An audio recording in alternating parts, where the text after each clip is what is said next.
Hello everyone and welcome to the third installment of Building Budgie 11. In the last stream, I tackled keybind support and a lot of keybind related logic in Magpie, our mirror-based compositor.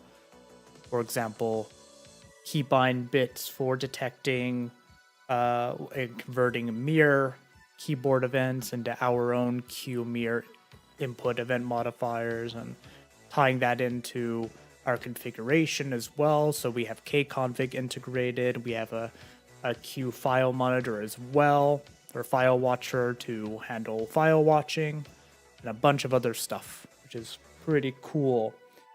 And in this one, we are going to be continuing that because it was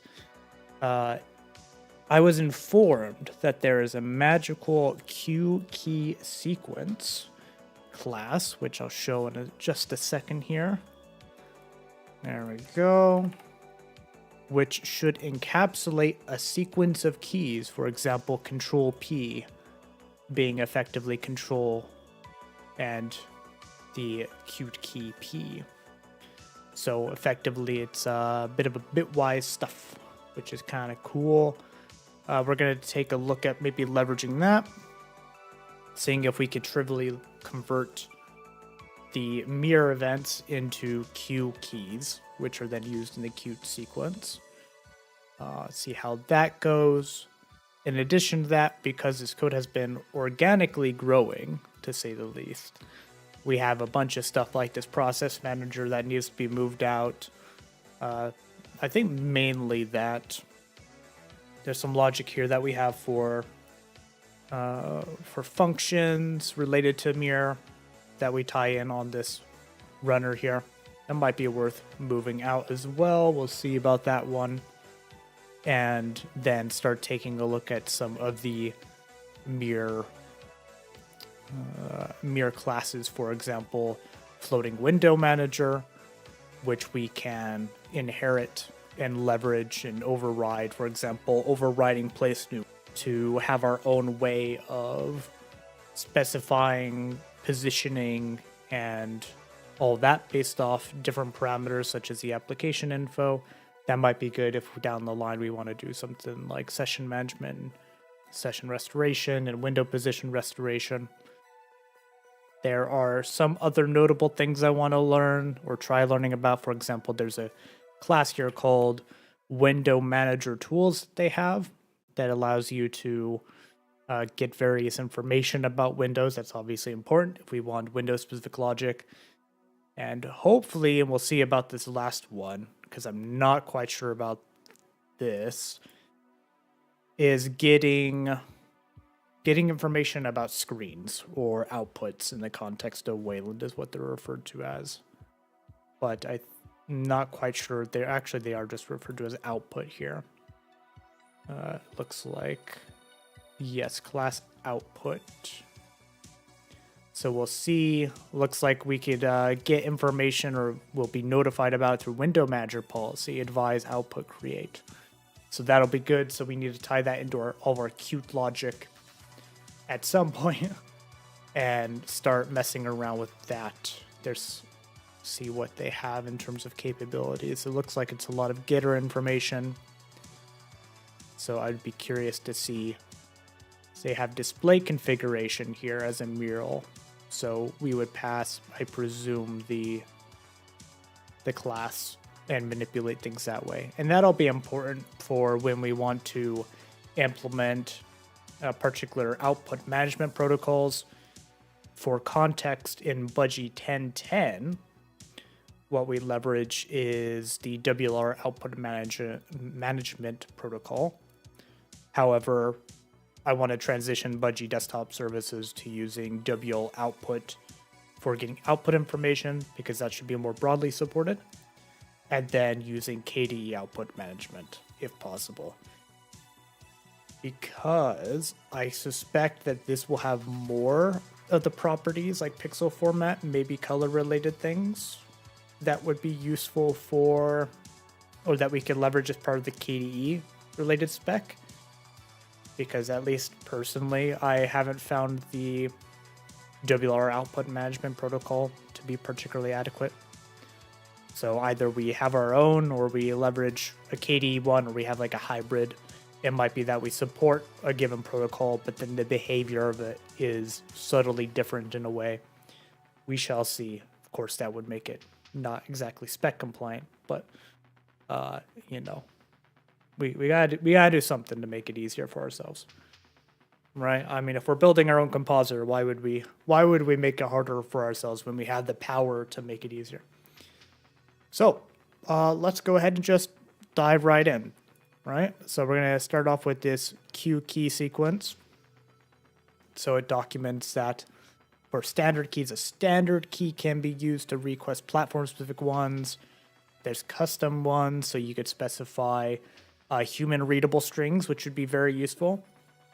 And then we could specify hard-coded things. So it looks like we could specify a key combination. So let's go ahead and take a look at what that's all about here. Hey, that Linux dude. It's a little too zoomed in even for me. There we go.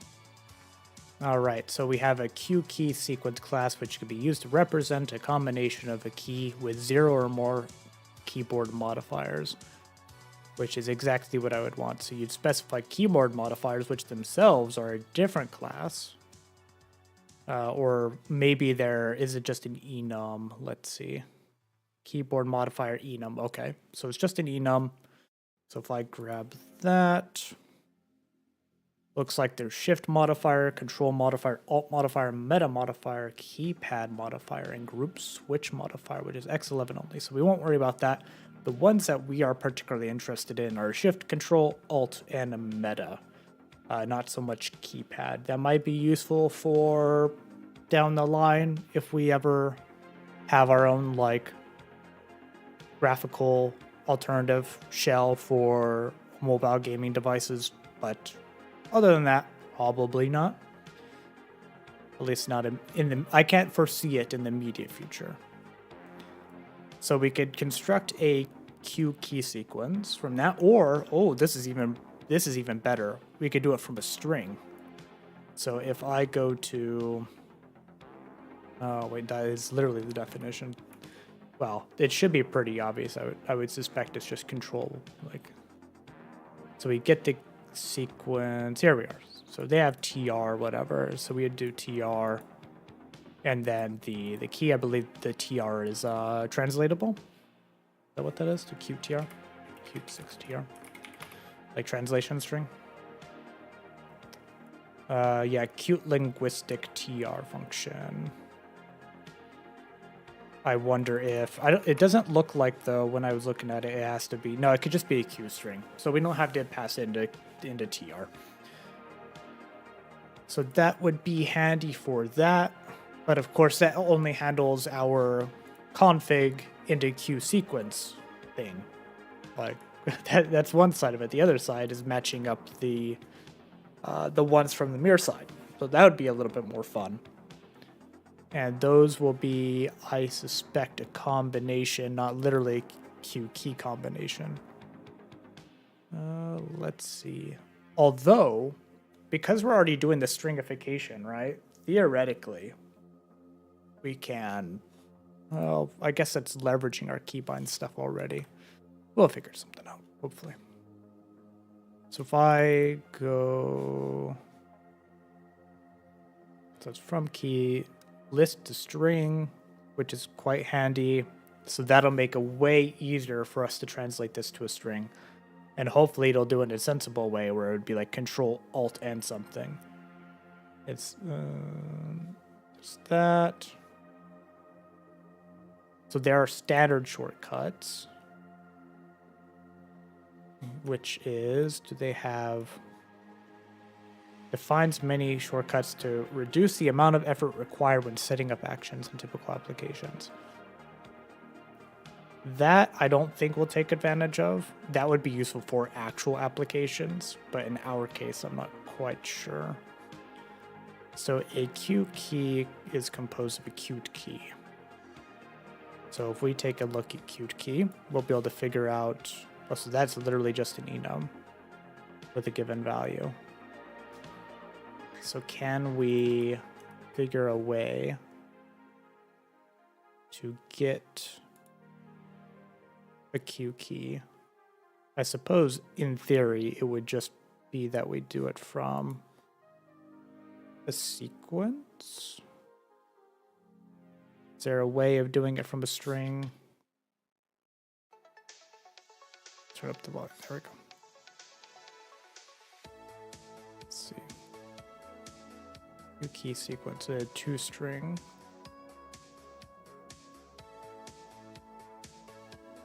Because it's worth remembering that we have this logic here which converts the XKB key sims into a UTF-8, the UTF-8 equivalent. So this would be, for example, if we get the modifiers, those are fine. So that would be like Control and Alt and whatever. But then, for example, if we were to do Control Alt B, the B part would actually be this key here. It's not part of these mods. And for some reason, their other bit, which is like the event string, doesn't actually, it just provides it as an empty string on key down. So that's a bit of a strange one. That's probably intentional on their part. But so we do have a from string. So we could literally just do, it'd be a bit cheese. We get the combinations. Those we could easily enough map to...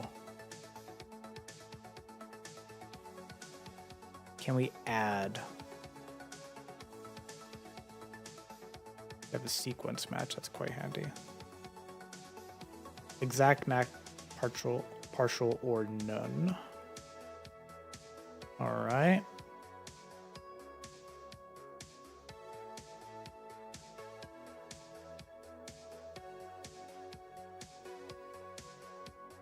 This is from all the way up.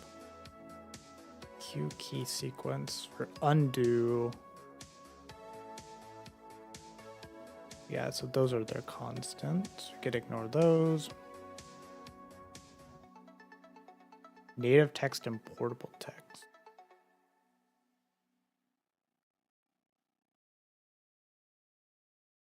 Let's see.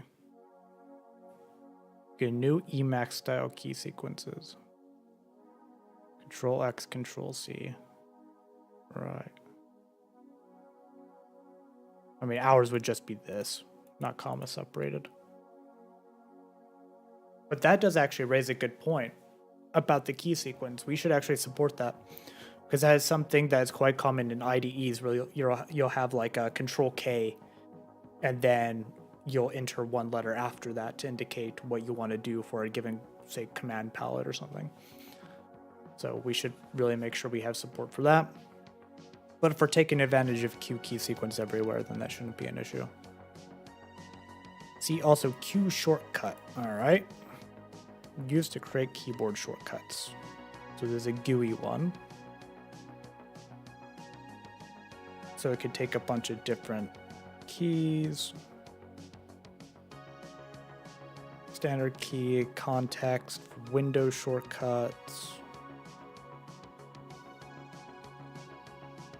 Provides a way of connecting keyboard shortcuts to Qt's signal and slot system, so that objects can be informed when a shortcut is executed.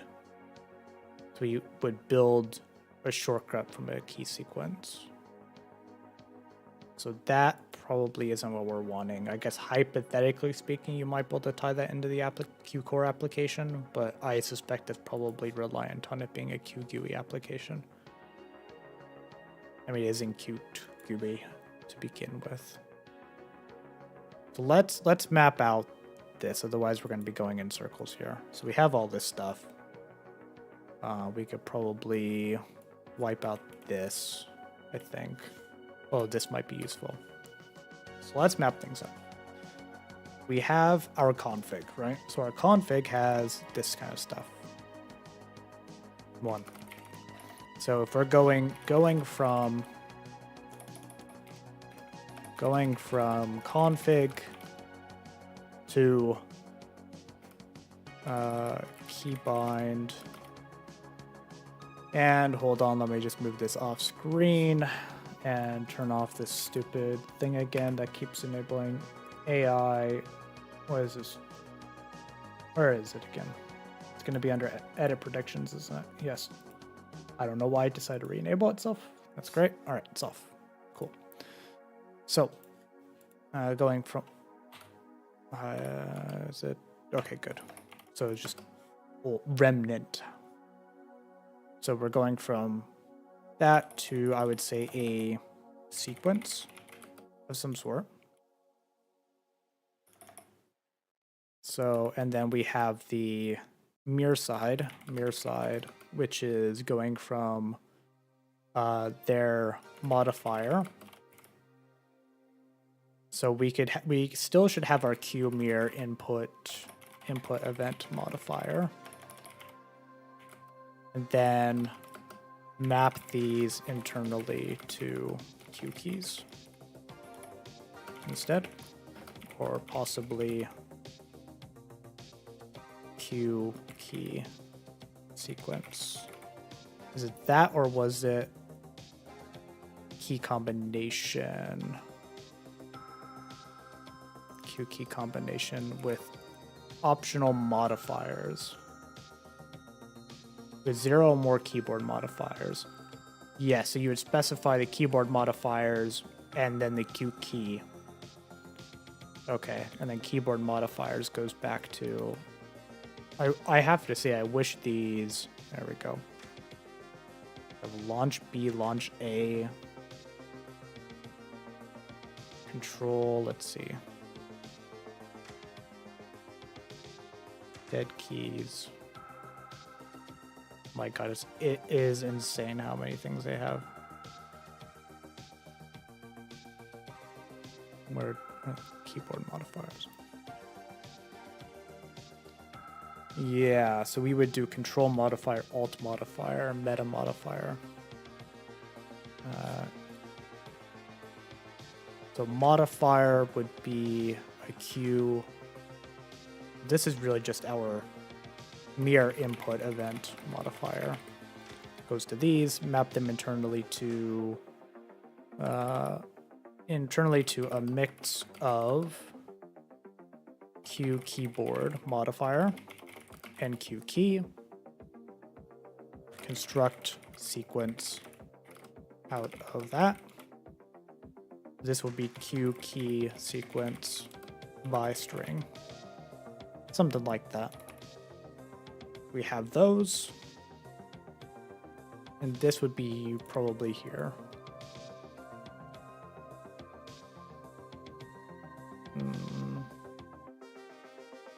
So what we could do is have Q mirror input event modifier. We do the from mirror here. And then this could take in our entire event as a constructor instead. So maybe notable changes we'll do probably onto mirror side, have a Q mirror input event modifier. Modifier constructor that takes in the mirror keyboard event, constructs a full Q key sequence out of it. And then for comparisons, we take our mirror-based Q key sequence and compare it to our one in the keybind. So going from that to a sequence by string, stored in keybind,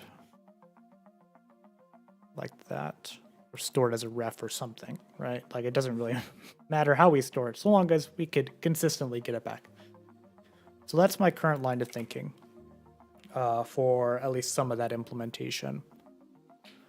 How effective that'll be remains to be seen. So if we take a look at our keybind, yeah, this one is pretty simple, and we have like the set combo thing that might be a bit fun. But we could probably have a dedicated keybind from constructor, from config, I mean.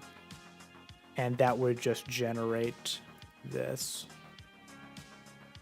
So we have key and then modifiers. I don't think we need that distinction anymore. Instead, we will do something like this. Q property, QKeySequence. And we will call this just sequence, right? Read get sequence. So something like that. And then we will have a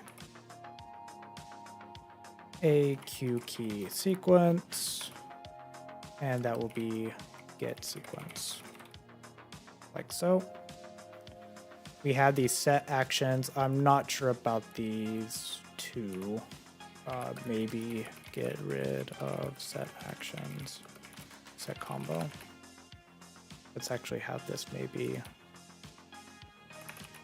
here, related to keybind. So if we try to address it from the config side, right? So if we take a look at that first. So we're iterating over each one of these. And we end up in a situation where we have this combination here. We then have, we split it up by the plus to get the key combo. And we set that basically as the first. So this would be like Control Alt plus whatever as the first thing, and then the second is like so. Oh wait, no, it is set combo is what we do for the keybind itself.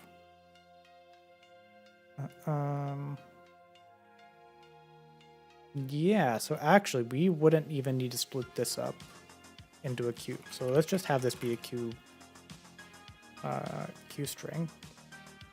Do set sequence with a sequence string. We'll just call it sec like that. And we want to store our QKeySequence as M sequence. I think that would be pretty fair. I don't know if we'll need a pointer to it or something. Find out. Okay. Let's move this over here. So we have this key combination. We have these modifiers, which is set to none. We're going to rip that out. And same as key here. And then we need a M sequence, which is a QKeySequence. Can I just construct it as an empty thing? Don't think so. QKeySequence. Oh, okay. We can construct an empty QKeySequence. And to import this, we need to reference QKeySequence. Great. We're going to do that in our keybind.hpp. And it really wants to do it like that, which is not how I would do it. It can't be found. That's okay. That's pulled in from Qt GUI, which we are not requiring. So let's go ahead and in our, I would say this CMake, we need to reference Qt6 ::GUI, like so. And then I don't think we, oh my God, it really, okay, I'm going to pretend I didn't see that. It's a CMake here. We are not checking for it here. So we need to do Qt6 GUI, like so. If we do a test setup, I suspect that will cause it to work. But either way, we know it's a thing because we're looking right at it here. Components GUI, private Q6 : GUI, which we have. So I'm gonna just say that's a thing. And is it going to, I bet I have to build it. Let's see if I build it, if it then updates the compile command stuff. Set combo, nothing. All right. That's because we ripped it out, because we have a set sequence instead. In this. And this is just going to be our key combo, like so. So we can rip this out. We'll do what? Control Shift K. All right. So that should be squared away. Incomplete email type thing. Well, it's there. Okay, now it updated. Yeah, so it just took a moment. Great. Okay, so that is squared away. Now in our set combo, we're just gonna be getting rid of that, but we'll do a keybind set sequence, Q string sequence. And then this is going to be a from, I think we first have to create the key combination, or can we do it from string? From string. So what is this going to, is it just toString? All right. So M sequence is equal to, do I need to do a new? We'll just try QKeySequence. Like so. All right, that's much cleaner. And I'm getting bodoops from element, I assume. Let me see if it's something important. Let's see. It is not. It's just RISC-V stuff. Fantastic. All right. Well, let me close the element then. Let's see. Of course, as part of this QKeySequence thing, can we actually get, what is it inherent?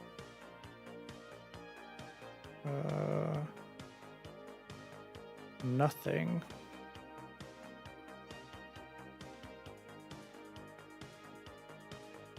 Public functions, combo from combined, sequence format, native key. All right, well, in theory, if I go back to this, so this should be done. Let's rip this out. Actually, we'll comment this one out just because I want to make sure the logic, like I'm not screwing up any logic. Then we need to do it from the mirror side, which is a bit of a fun one because this is actually just entirely an enum that we're then mapping. So I think it might, oh, I don't know if we want to keep these.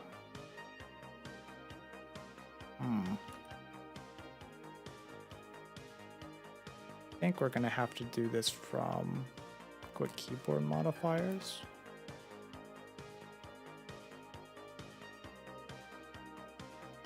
Which is, if I take a look at the keyboard modifiers, control modifier, alt modifier, etc. They don't really have much of those. They're keyboard modifiers.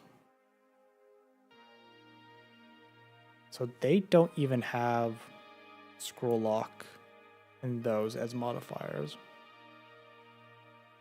They just treat them as keys, I suppose. See also modifier. So if we take a look at our key combination, these take in, we have those, and then we also have by modifiers as opposed to keyboard modifiers. So let's take a look at those.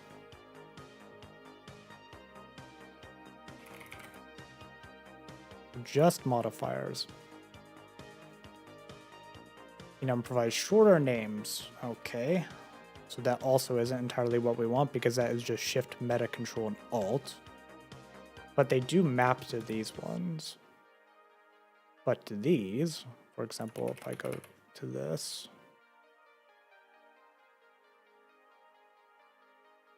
and if I do this, extra button, so that maps to cute. Extra button 24. Okay. As well as Windows stay on bottom hint.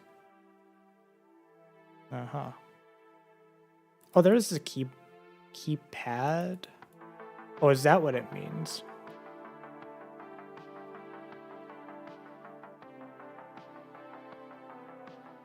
Because I was thinking keypad for some reason, like, I don't know, like the controller pad's not even this.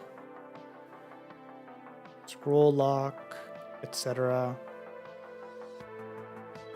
I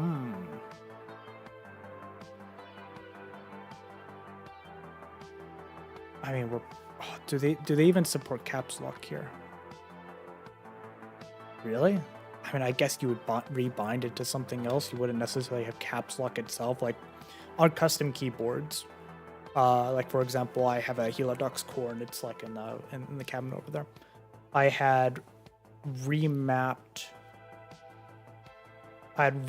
my caps lock, well, what they quote unquote equivalent to a caps lock, to just, I think I just mapped it to a super/meta key. So if I take a look at this, I think we might not end up supporting all of these.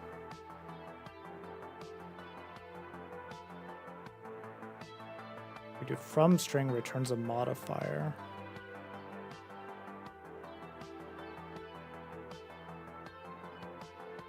How are we doing this? Public from mirror returns modifiers, which is, yeah, the Q flags of those. Because it maps a little funny. The most jank but easy way to do this would be to have a class, like I've proposed here, takes in this, we get all the modifiers. So I would say we leave all this the same. We do the string casted and convert them into a queue list. Oh. It not having a one-to-one mapping of these is a little annoying.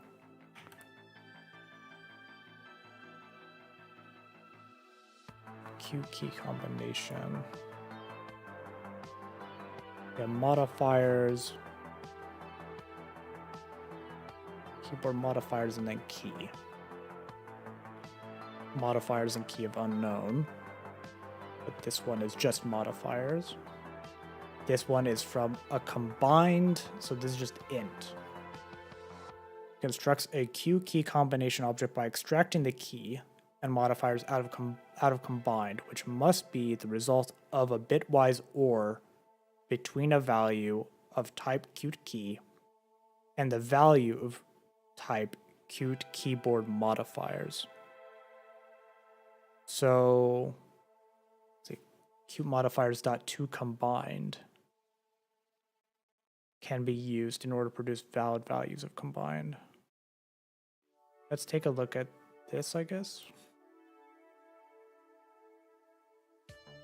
Turns an integer value obtained by applying a bitwise OR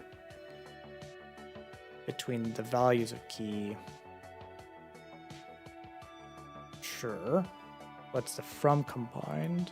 Is that literally just the same but inversed? Yes. Okay. So it's just between the values.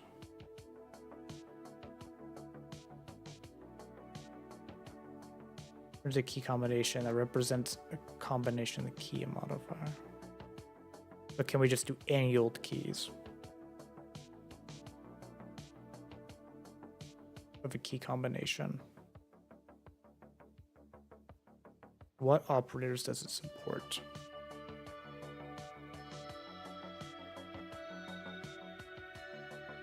I think I have to scroll up for this.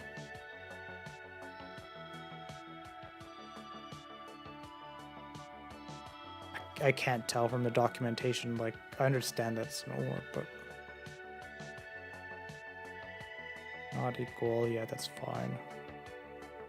It also isn't clear, so we do key sequence, key combination, standard key, sequence format.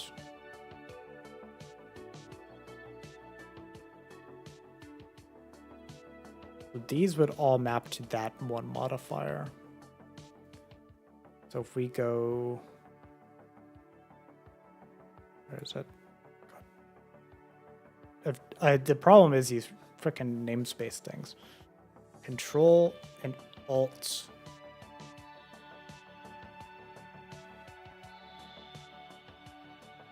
Keyboard modifiers type is a type def of Q flags keyboard modifier.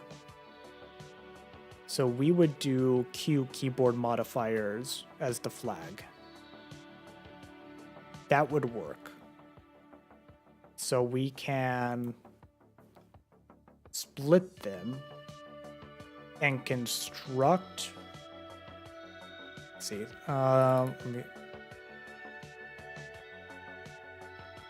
We get the mirror event. We then. So what's the from mirror? There's a static cast of modifiers.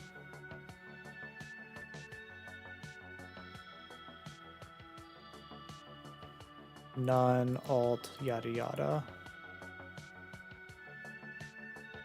I mean, they don't exactly have the most options here.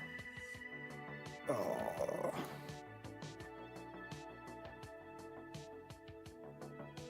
I would still say our string thing might still sadly be the most ergonomic.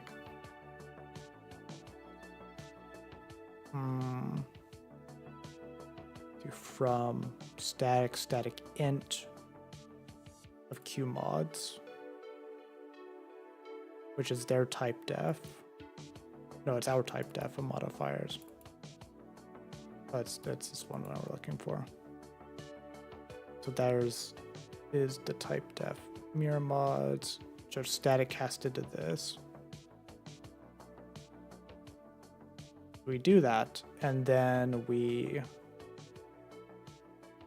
have, instead of function, we keep from mirror the same on Q mirror input event modifier. Input event modifier. Then we have a static QKeySequence, right? Or maybe combination actually. QKeySequence is key and then the sequence. Yeah, so we would want to construct a common Q-key combination. QC to key to KeySequence. Construct a Q would be from string. ToString splits it.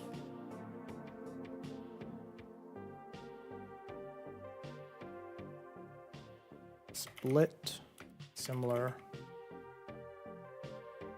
I mean, if we did that, actually, we could just ToString gets those, right?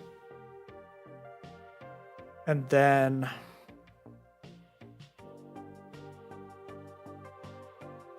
for our modifiers.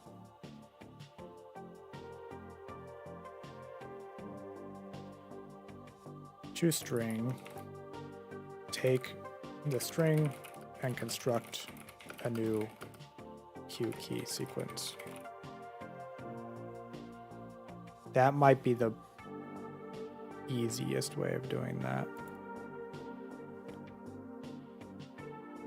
So we have a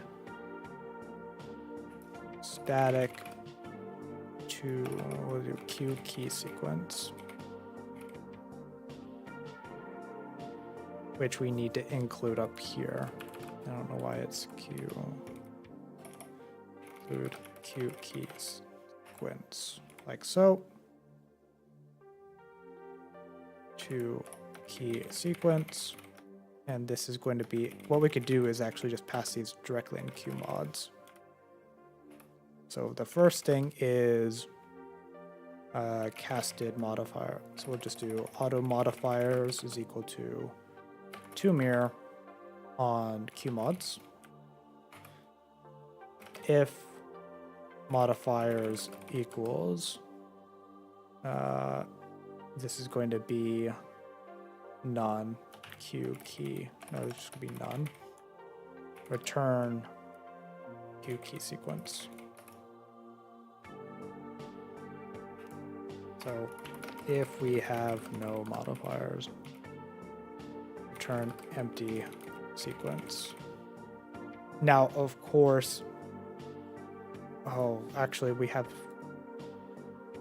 that's just for this, the input modifier. This might not actually belong in here. We might have to have a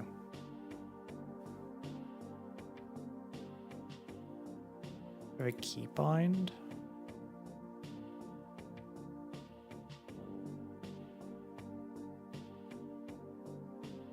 Like this is dead. This is dead. This is dead and dead. It's all dead. Action sequence name. So key can be removed here. Determine modifiers. That's just, I don't even think this is even valid. Are we even using that? Or do we literally not have? Okay, this all needs to be ripped out as well. Action sequence. So we need to do if m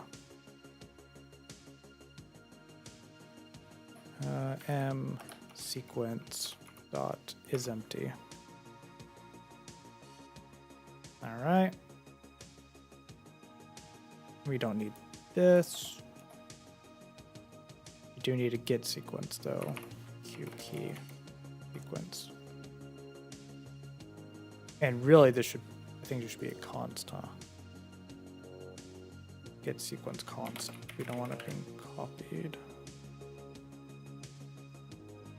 Keybind get sequence. Const return m sequence. Something like that.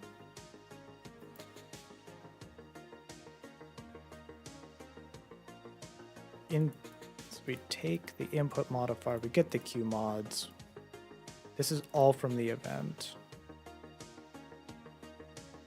So to QKeySequence, this should actually just wholesale take our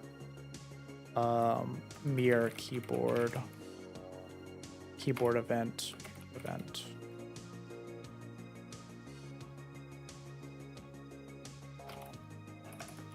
Like so. And then we get the mods.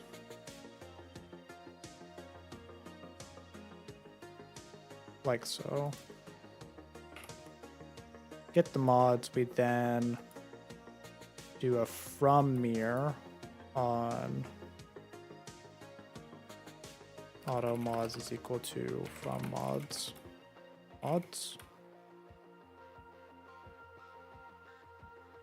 From mirror.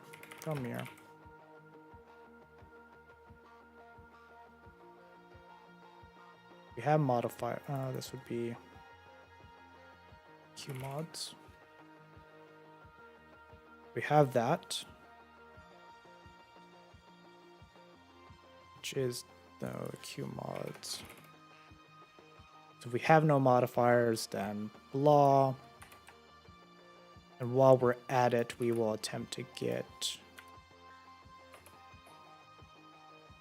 do this. Get any modifiers. I feel like this might belong in almost like a Q mirror keyboard event. And not here. I feel like I'm kind of muddying the waters here. Yeah, let's do that. We're going to have a new folder called mirror. We'll eventually have that Q mirror one in there as well. I have Q mirror keyboard event.hpp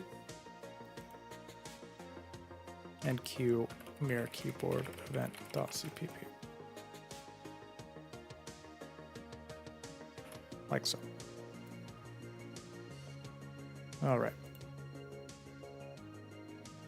So let's include QObject, obviously. We're going to include QKeySequence. And we're going to have a public Q mirror keyboard event class, which is going to be a QObject.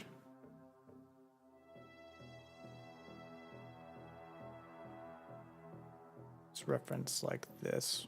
So that way I get all any properties that we want. Mix this up. All right, QObject.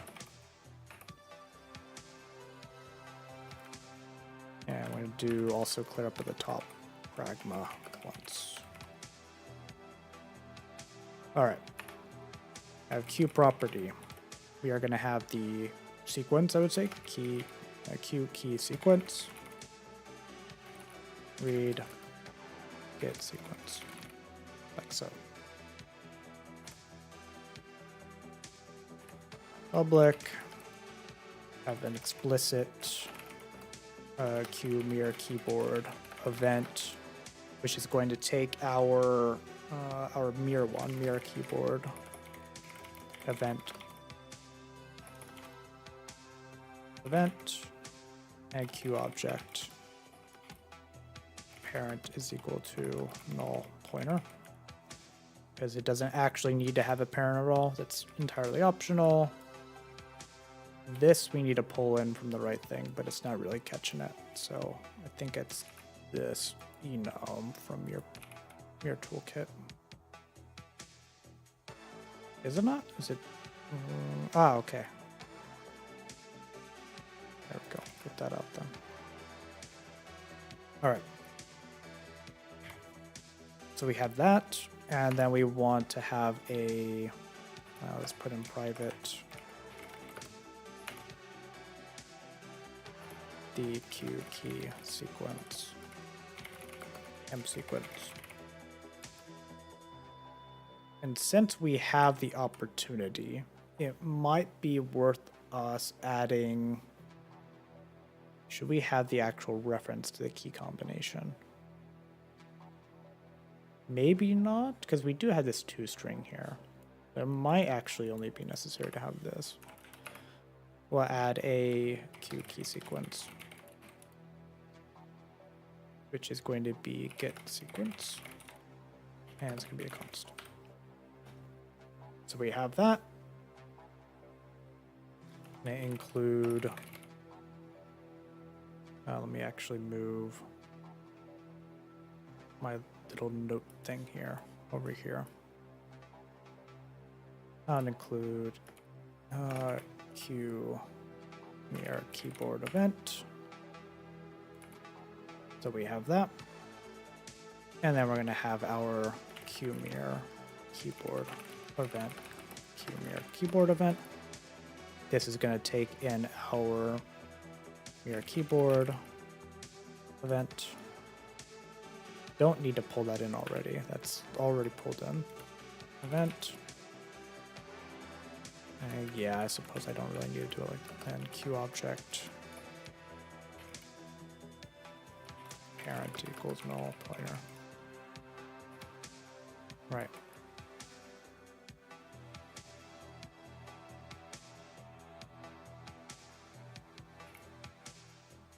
Oh. That up. Am I missing anything? What's it complaining about? Default argument. Yeah, this. There. All right.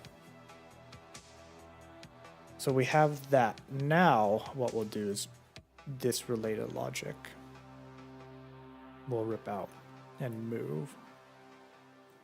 We have this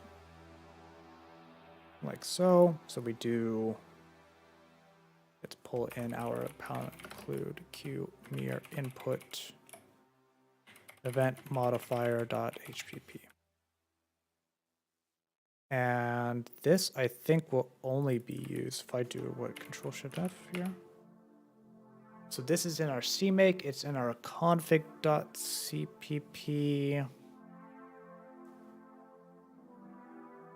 And that itself is not used in keybind at all. That could be ripped out. It's good. Keybind.hpp.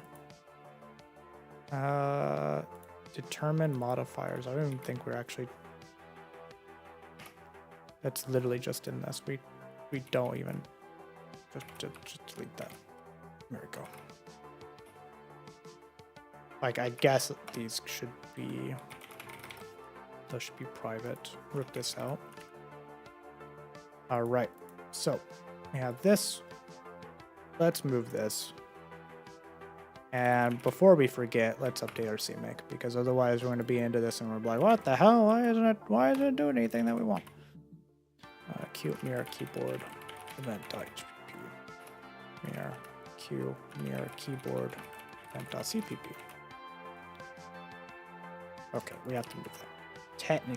Technically, C comes before H. But I'd just like to specify headers first. Like I do here. No, you know what? I'm not going to break the pattern. Headers first. Screw the alphabet. Whatever do for us, you know? Q mirror input event modifier from mirror. So that will get us our Q mod. We then get our string buffer. And then we want to do a combination of, we convert it from mirror, that gets our Q mods, and then we do a to string, right? Which then combines them in the right order. Now, of course, I could do like a remapping thing of like, you know, map a Q mirror event modifier to something else. But I want to see what it does with things like numlock. That seems like that's going to be a little bit of fun. Probably not something I'm going to test today, though.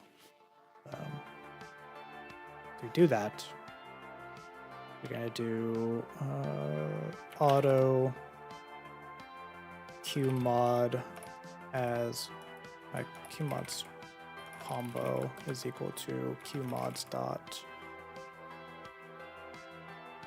Oh, actually, no, it's literally q mirror input event modifier. Gosh. It would help if I could type, right? To string of qmods. So convert our mirror modifiers to a string like control plus alt. So we do that. And then we want to include, so we'll do something like auto return q. Oh wait, no, we have to do m sequence. Forgot this is in the constructor. QKeySequence from string. So we're gonna do qstring. Yeah, we need to do if This is going to be our full keybind, key combo. Is if we have a key dot, we'll do key dot, if it's not empty and it's not null, right? So, well, actually, do we have an is valid? No, so some things will have an is valid, like the Q shared pointer, which will check if something is both empty and null. This doesn't, so we're gonna have to do is valid, no, is empty, and not key is null. Now, of course, it's possible that the is empty does a null check. It might actually, if I check. No, is it not gonna let me bounce right into it? All right, well, whatever. Let's pretend it doesn't, but it probably does, because the mirror, not the mirror, the Q people are smart. We would do Q mod combo, Q string.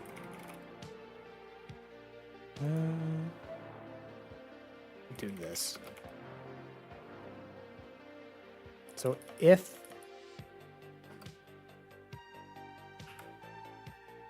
actually I could just do this. Q mod combo plus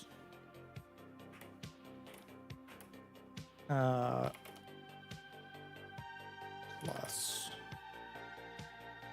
key. Or can I do it like this? Or is this just gonna be running my brain because of the... Yeah. Somebody yell at me if there's a good way of doing the interpolation. But we're gonna just do plus key. Otherwise, it's just gonna be an empty string. So that'll be our full thing, right? So we construct that. So this is complaining about this empty prems or no closing prems. Add any key to the end of it. E.g. if B and combo is control plus alt, it would be control plus alt plus B. Something like that.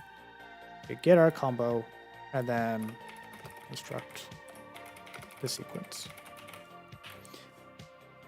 And people say AI stuff is verbose. Look at me, I'm doing the very obvious thing of documenting the fact that we're constructing a sequence. So don't let it ever frickin' fool you. This is human-made code. Well, at least as far as any of us are human. Do that. And then we need a static... No, it's not static. It's just QKeySequence. Get sequence. Const. Return M sequence. Something like that, right? So we don't need this. Rip that up. What are you complaining about? Undeclared. Oh, let's actually set that to QKeySequence, like just an empty one. Doesn't know what M sequence is. Out of line definition. Is it because I'm missing the thing here? Hold on. I have to sandy check this.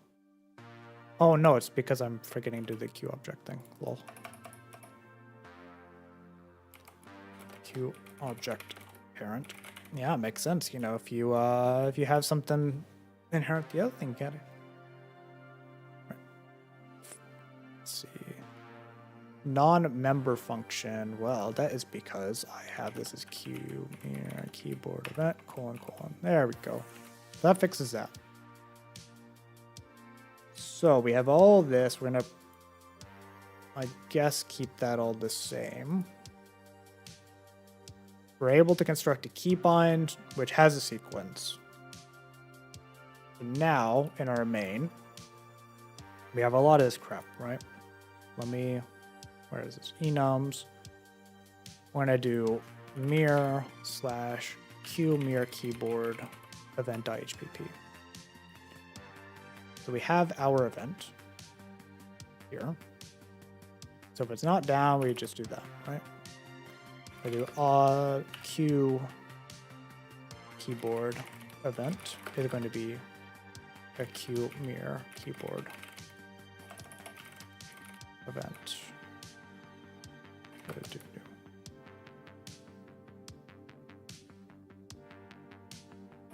Do this. Why is that not mirror keyboard event? No matching instructor. Well, yeah, I mean event.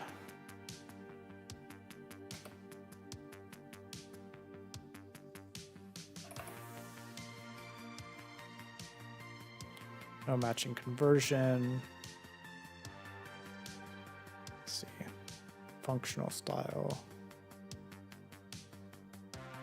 Let's see. So there's a const keyboard event too. Ah, right. It's const. I see.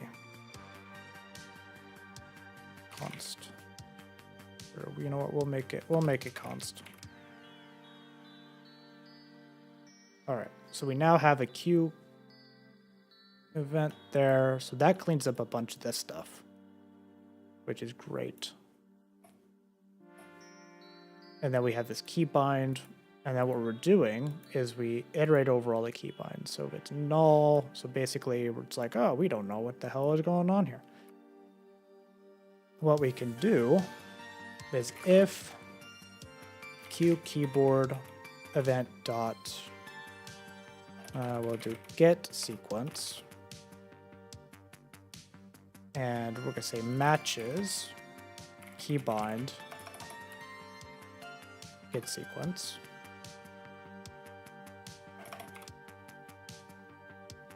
So if it doesn't match, we continue. So if this Q key sequence does not match, let's see, get modifiers, matches. So if it doesn't match, we continue. We can rip out all of this. So at this point, we know it matches. So that's good. Oh, I think I deleted the, yeah, I deleted the action. So we could rip out even more of this, which is great. So that is good. Wow, look at how clean this is. So this function, assuming it works, of course, right? Famous last words, but we have the built-in keys thing here, and it is like 25 lines of code, which is pretty good. I mean, of course, there's a lot backing it, right? All the other shenanigans. But let's see if it runs. Let's open up a new console. Control Shift N. Bring it over here. We'll first try building it. I mean, it looks like there's actually some errors here that's flagging, so let's fix these. Ah, right. Okay, so we need to re-import that, I think. Or is it from the... Ah, no, we don't even have to do that. With combo, this entire thing could be cleaned up, actually. So with sequence,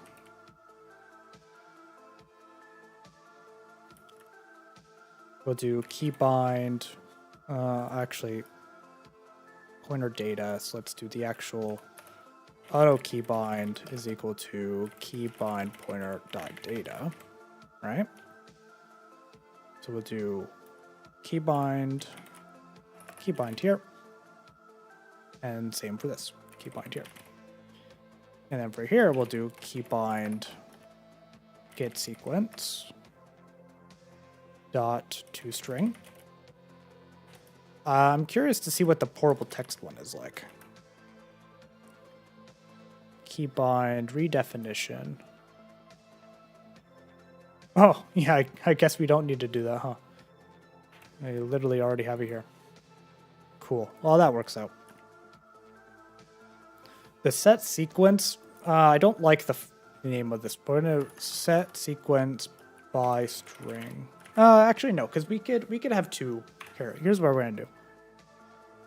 In our keybind here, we're gonna have one which is a void set sequence, and this is going to be a QKeySequence sequence like that. So we can have two functions. We'll have one which is by string, keybind, set sequence, which is QKeySequence sec, and then this is literally just M sequence. M sequence is equal to sequence, like so. That way we'll have two functions which allow us to create this, which I think is all right. I mean, realistically, we could eventually just change the constructor because we have all the properties, but I want to keep it separate for now. M key, that is going to be ripped out. That is no longer valid. M sequence is empty. That is also good. In theory, this will actually compile. It's a difference, though, does it run? Well, of course, it would also help if I was in the right directory. Test build.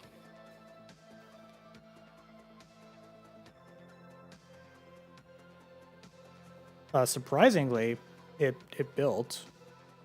We're going to do Wayland host 99. We'll do it like this. Actually, no, I think let me fix our task run. Yeah, so we have our task run here. If I scroll all the way up, do we have here? Yes, keybind, control left, alt left, not already set, open key, Katie with sequence, blank right. So it is not mapping our control left, alt left. So let's close this. I'm curious what it will do on the Q event modifier. Because don't we map? Aha. Control. We'll do this. Control left is just going to be control. Alt left. What? No. Does it not seriously differentiate between those? There's no way. So we take that, it goes into our Q sequence, which then goes here. We then have control.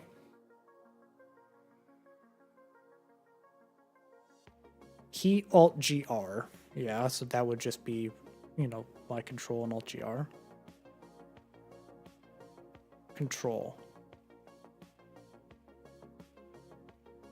Hyper L. Direction L. So it might have it as like Control L or something. Control L.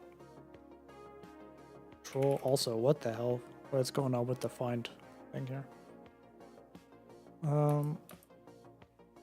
Alt G, no, only Alt GR. So Qt does not differentiate, at the very least with this, between left and right.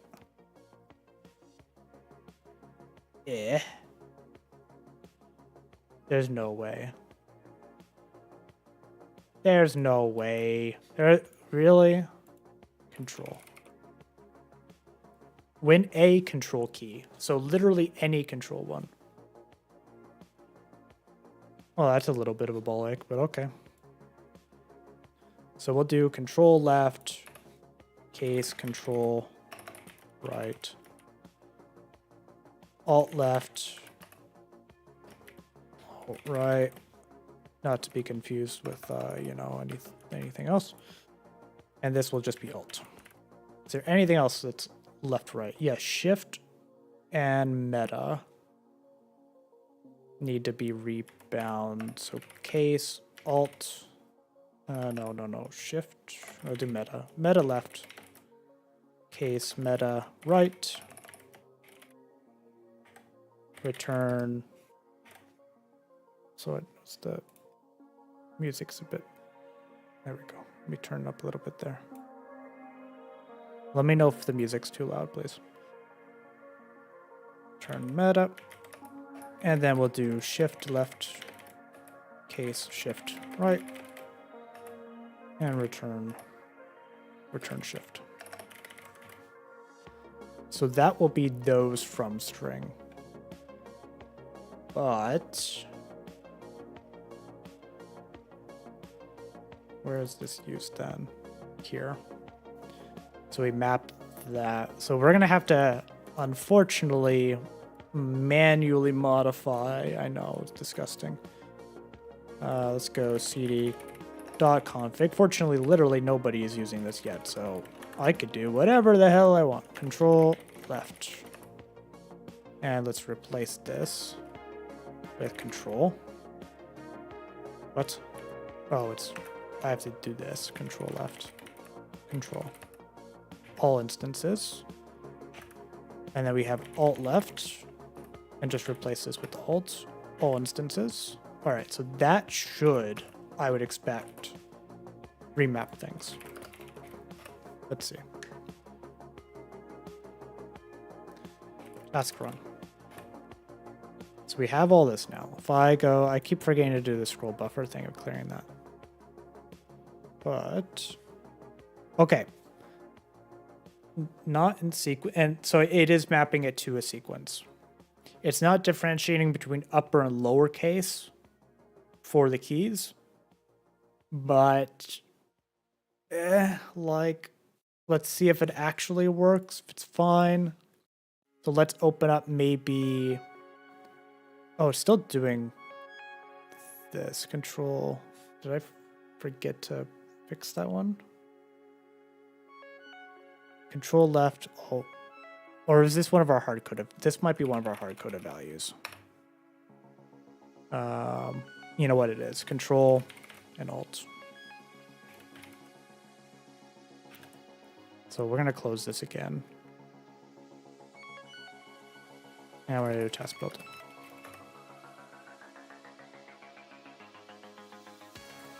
Task run. All right. So now if I do Control Alt K. All right, that actually worked. I'm kind of surprised I basically one-shot that. Okay, it was technically two-shot, but that's because on the first shot I spotted something and I wanted to clean it up first. I hadn't actually tested it.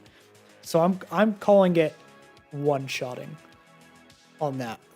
Nice. So we converted this to the sequence. So let's just commit it immediately, you know?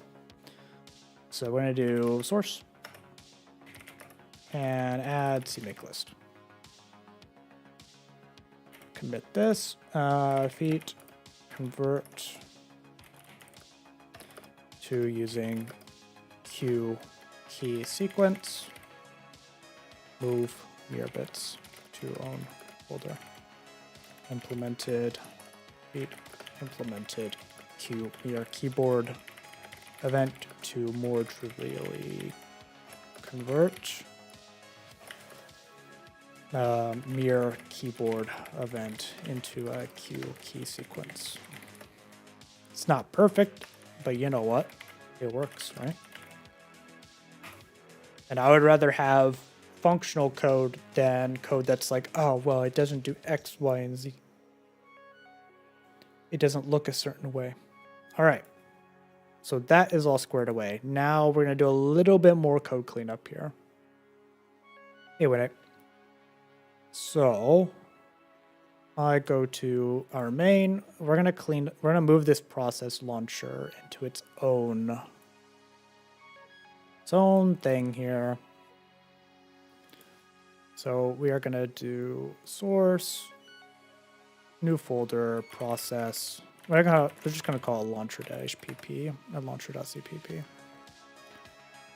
Launcher.cpp. So we're going to yoink all this. And then move it over here. This is not actually how it's going to look, but that's okay. Provides us a good start. I'm going to do a good old pragma once. Include QObject. We're going to include QProcess. include Q string. And that'll pull in the Q string list. We need, I think this will come from the process. No, okay, it's its own include. All right, so we have this, and then we're gonna have class process. Now we're gonna call it just launcher. Public Q object. We have that. We're gonna do Q object here. Q object. And don't think we really need much in the way of that. So we'll have an explicit. I guess technically it's parent, but that's really it. Explicit process launcher.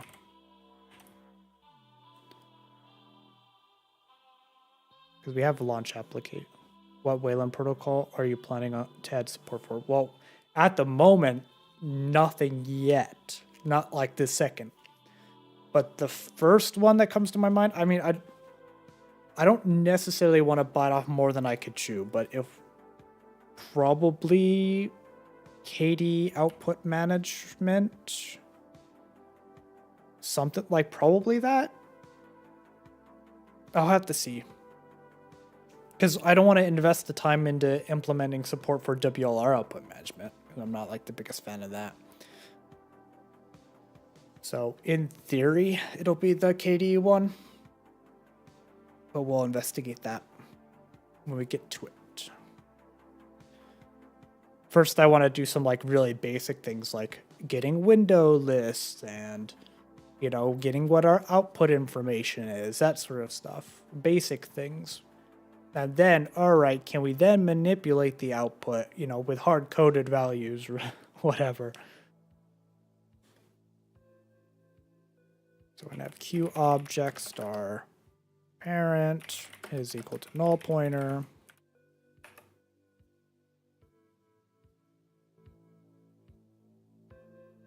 Yeah, I forgot. I'm going to rename it to launcher. Public. This needs to actually be here. Public.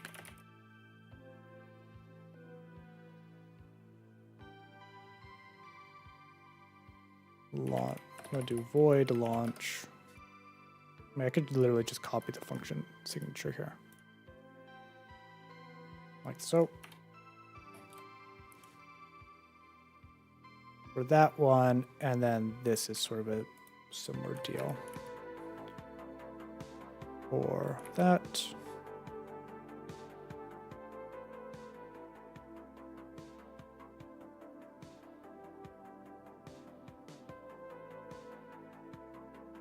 Oh, you know, the thing that, let's see. I want to see if I have a shortcut for power. No, shut down? No, okay. So there's no reason why it should have just immediately powered off. Okay. Well, it was an idea. We have this for the arguments. Like so. So we have both of those. And this one is going to be pretty simple. We're going to do include launcher.hpp. And then we're going to have our process launcher, just called launcher. Launcher, colon, launcher.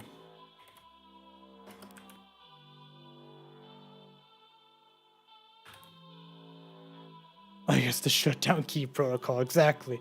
I accidentally initiated something I wasn't aware of. Oh. All right, null pointer. No, wait, no, it's just this. And then Q object parent. Just simple enough.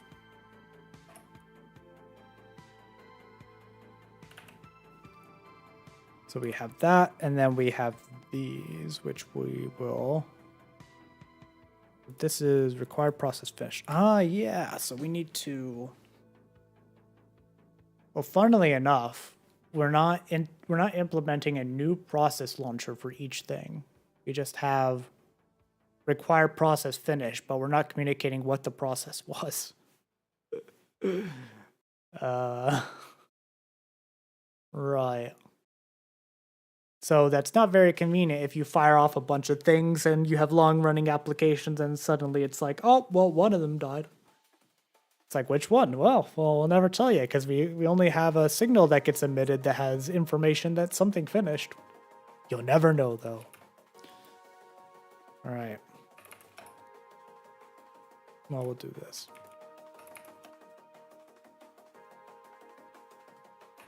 And then public queue slots. And technically, these are the slots here.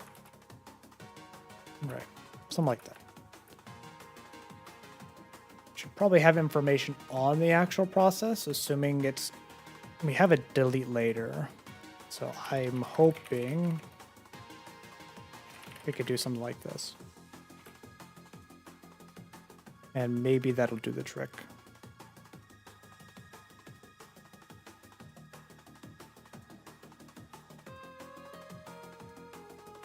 So we will do, let's yoink this. Launcher. Launch application. And then when it's finished, we don't do anything. Ah, right, because it's not a required one. Yeah, that's okay. QDebug, it has no knowledge of. Include QDebug. There we go. And let's pull this. Move it out here. Launcher, like so. Create a new process, and then let's go ahead and process. Do that. All right. So we have no knowledge on this. We'll just call it launcher. Include launcher.hpp. I don't think we are using this at all. Control-Shift-K. Are we using this anywhere? Yes, we are doing it for the run startup apps. Which I guess is fine to do with that. You don't have to launch it through the queue process thing. Might want to, though. Launcher, it doesn't know what to do with that. That is because we are missing a semicolon here. There we go. So queue process, yeah, we'll leave that the same. We don't have to change any actions here. And we do process. Delete later after. Yeah, I mean, that could be called immediately. I don't think the thing that is handling the required process finish should be the thing that's responsible for deleting it. So we're just going to leave this the same. There's... Oh, it's only this one. Okay, launcher. Runner stop. Great. We have all that. We have this Miro external client, so for each one of these, we split them, and then we construct the args. And then for this, we will instead do... Ah, wait, no, that one is fine. It's the other one that's that isn't, so we do queue process here. So we have the split commands, and then we have the arguments. We'll do the same here, same process. Run required. I mean, they take the same thing. Their behavior is just subtly different in that one needs to hook up the launch require. Well, I guess it's one will do just launch application. The other one will do launch required application and then have the process stuff. Oh, wait, no, we do that on... Where do we do that? Don't we do that actually up here? Where is it? Launch required application. Required. Q object. Ah, wait, no, we do just straight up listen at the higher level on this.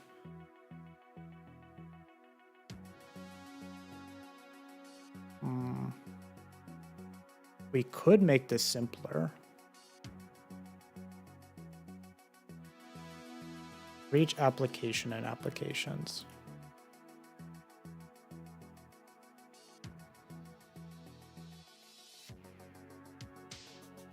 Invoke with the QArg or the Q list of arguments. Yeah, we can't just pass the... Maybe we can convert it from a standard vector of string to just a list of Q string. And then from there split it out to args or something. But I feel like launcher as is pretty okay. So maybe I'll just leave these to be the same for now.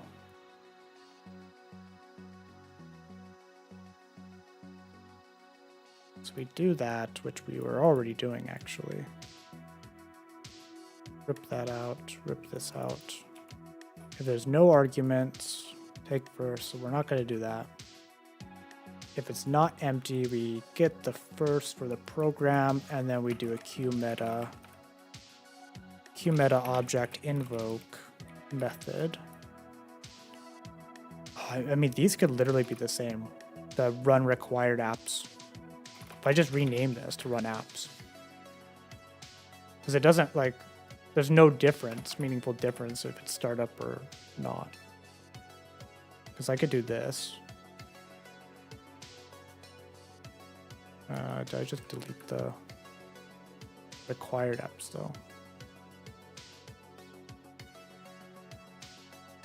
Ah, shit, it is calling something different.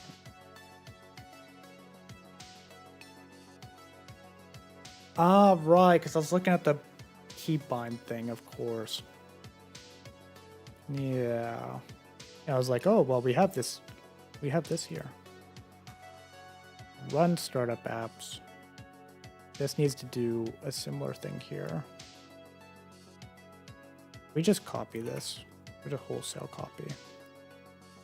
And then we just do launch application. Yeah, I'll take the program and then the arguments, which is identical in terms of the interface there. I mean, I'm not really sure how much cleaner that is, but it's something. To start, are we calling QProcess directly anywhere still? Nope. So we could delete this. QString, we definitely are. All this. Ooh. We aren't here. Wait. In this, are we importing it? How the hell did this work? I guess just by the miracle of includes being imported at the right time. This needs to be. This is all kinds of wrong. I don't know. Why are you sorting it that way? Stop it. I guess it's its own thing, and then the headers, and then our local ones. Okay, fine. That's acceptable. That's acceptable Clang format. The mural toolkit things. This is from what? Toolkit event, which are we pulling that in here? We're pulling it in here. Okay. Append keyboard event filter. What does this even... This literally has the append. Where are we using that? Ah, with the run width. Okay. So that's fine. Configuration, that's fine. External client, I don't know if we're actually using that. External. Ah, we're still using it for the split args. Okay. What is that even doing? Is it literally just taking the... If I had to guess, is it by... I want to see the code. Fine. So it's external client.h. I want to see the mirror code for this because I get the feeling they're literally just doing a separation by spaces. So let's do, was it GitHub mirror? Let's forget. Canonical mirror. Source, external client. Let's search for external client.cpp. In Mural. So they have a parse env. I'm not going to worry about that yet. Split command. So they have that, and then in the scope they are defining auto push as a function which checks if the token is empty, and otherwise if it's not empty, it pushes to split command, which is up at the top here, the token itself, and then clears token. And then for each command, we're checking if we're escaping, otherwise we're adding to it. All right, yeah, it's doing all the escape stuff. I'm not gonna fart around with that. And looking at the code itself, I'm at what, 240 lines? I mean, that's not even that one function. That's just a bunch of other stuff. Yeah, probably okay. I mean, if I had to guess, the Qt equivalent probably does a similar thing. But you know what? This code isn't broken, so that code is staying the same. Let's do a task format. Right. Shall we do a task build, see if stuff still works? Let's close that. And close that. And then run task build. Actually, no, our CMake needs to be updated. Almost forgot. Keybind launcher.hpp. Launcher.cpp. Task setup. Task build.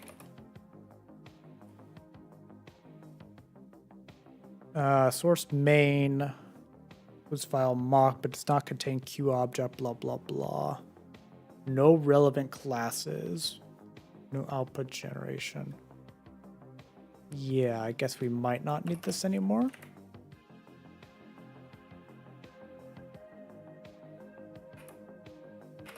Let's see.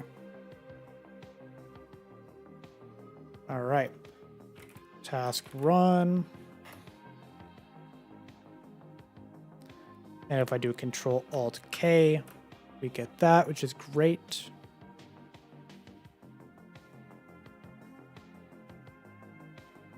And then if I do Wayland display, and then I pass required app as Kitty, you see it auto launches Kitty as a required application. And then if I close it, it should close the window, which is effectively killing the compositor. Let's see. Yes. All right. So that all works. I did not break anything, which is great. And it seems like everything's all right. So we could already...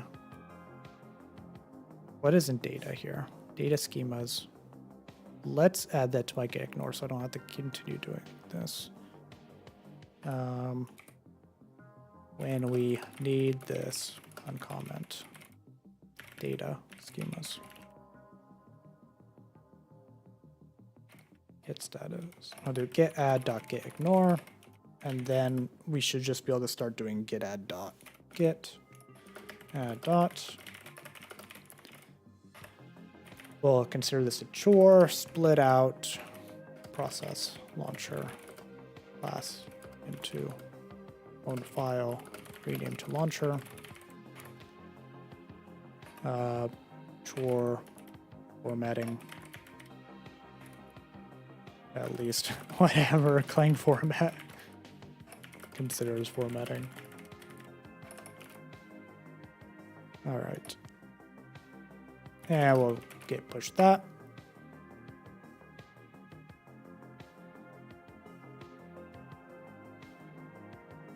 All right. Not too shabby. Of course, there's always this bit of like splitting these out. I could have a separate like meta class that has all these. Not sure what the value of that would be, but I suppose if that meta class always had a reference to the parent being the app, that might be kind of handy. Like we had our own meta mirror thingamajig. But whether or not that we would actually use that remains to be seen. I mean, I guess it might be piling everything into this. So we created the meta, we call it like meta runner or whatever. We could, I mean, that would just shift this stuff though, really.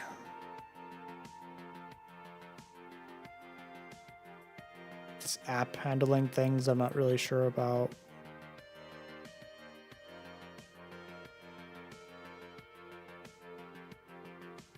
This code is so similar. It's literally just this org. Could I have that? We take this. That's just the built-in keys.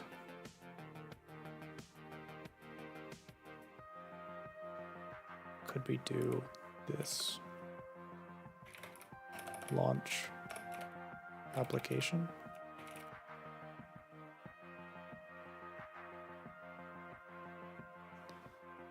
I guess it'd probably be here.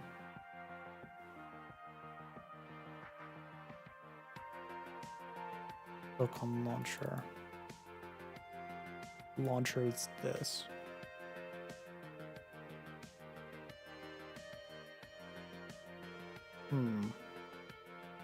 No, you know what? We'll keep this all the same for now. Let's start playing around with some other things in Mirror.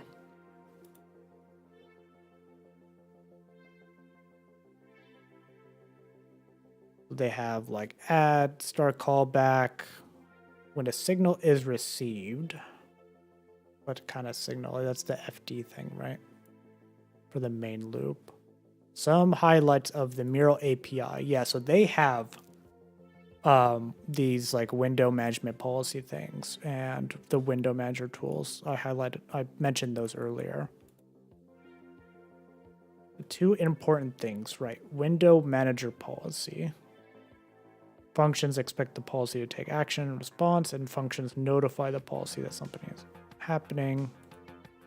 So if we grab this, so we would like implement our own class and do public overrides or something. And then use the Mural add window manager policy to add our policy. So we could have logic here. Let's try that. I want to see. So we called it here. We're going to call it mirror.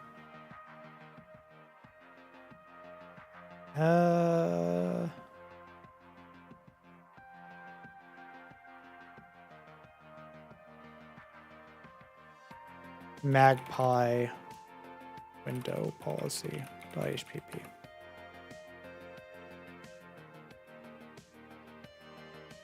So this is going to drive me nuts. So I'm going to do this. Do it this way, and then I'm going to close all, open this up. All right. Pragma once, and then we're going to have a We're gonna have a class which is going to be called Magpie Window Policy. This is going to be a window management policy, which is from the window management policy. Yep, that looks right.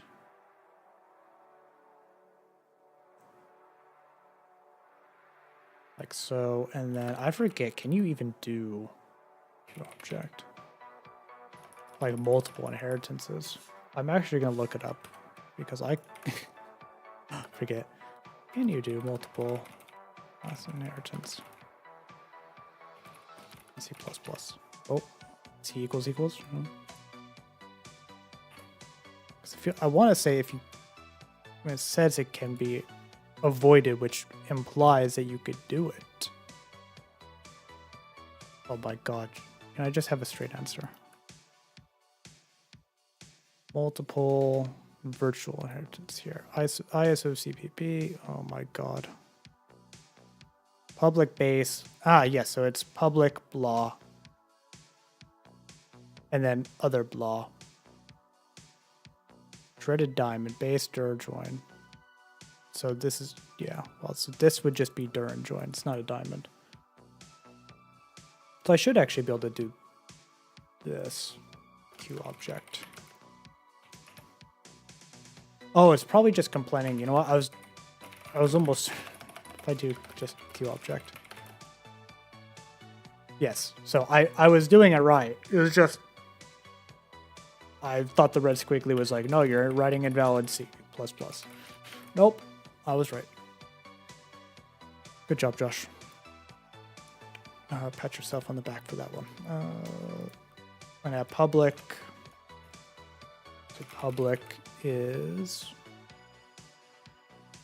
explicit magpie window policy, which is a Q object pointer. Parent is equal to null pointer. Something like that. I don't think subclass by canonical window manager policy, floating window. Oh, you know what? We would want it to be floating window manager. As a matter of fact.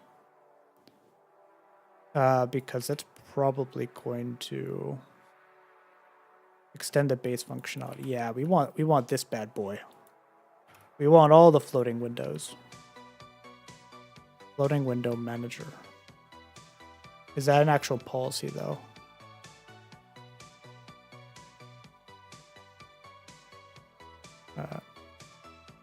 There's going to be a slight interruption in the music. 1 sec. I'll go all the way back to the beginning. Then raise it. There we go. Okay.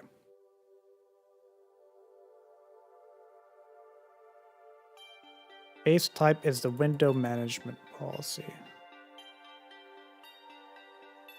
Maybe it is. Maybe it's just complaining about declarative operation move. Floating window manager. There we go. Okay. So that means we'll have it be a floating window manager by default. Oh my god, can you believe it? It's almost as if that's like what I don't want to classify them as like normal window managers. But let's just say the typical window manager that most end users would be using. Because I have absolutely nothing against tiling window managers themselves. And then we could add just like public overrides and stuff. Like handle window ready, placing new windows, which is application. Let's see, given the app info. So in theory, we could do customized placement. So window specification override. Handle keyboard events, handles Alt F4 to close the window. Interesting that it's... No, I want to see, is it literally just Alt F4? This would be kind of funny. Is it override? Handle keyboard event. Do I have to explicitly do public? All right, on the Pega with this still, so it's almost as if I've spent most of my time doing. Oh no, it's this handle override. Let's see, and this is a virtual bool, so bool. Right. I need to turn down the audio on. Actually, it is a little loud on that as well. The music isn't mixed well, unfortunately. All right, so let's do this. We're gonna do magpie window policy.cpp. We're gonna include it, which is magpie window, and then we're gonna have our magpie window colon magpie and policy. We're gonna take our Q object parent, and we're gonna do Q object parent here, like so. What is this complaining about? Ah, yes, I guess I need to also construct the mural loading window manager. Loading window manager.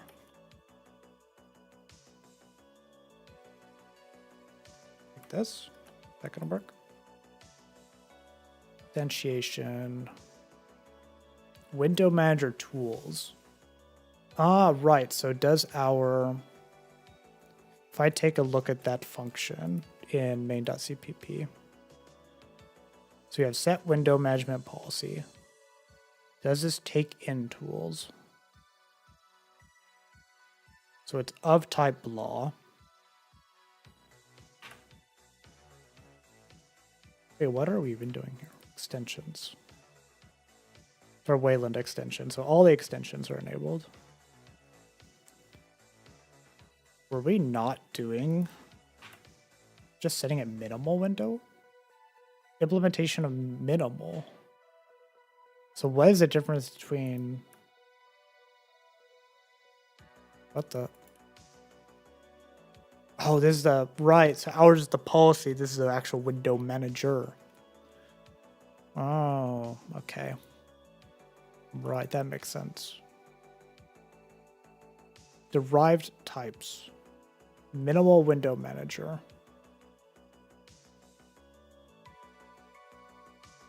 So if we take a look at that, it is a window management. It is a window management policy that takes in tools as well. So we would actually need to take in tools. And it has a bunch of things as well. So if we take a look at the class for that.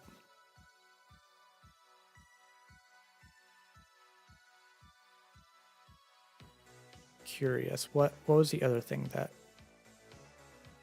Canonical window manager policy. Well, we will try with just minimal, maybe? Maybe minimal first?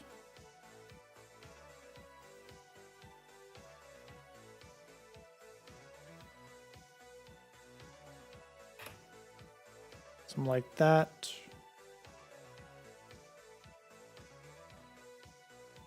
Minimal. Delete this. This needs to take in the tools.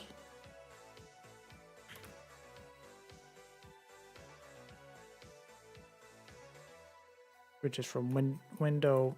We're just going to include it explicitly. Mural / window manager tools.h. All right. We have all that. We could delete this. And this is going to be a minimal on tools. And I actually want to hold this reference as well, because I get the feeling we're going to be using these tools. So we are going to do a private am near tools. Nah, we'll just call them tools. I mean, how many other tools are we going to have? Window manager tools.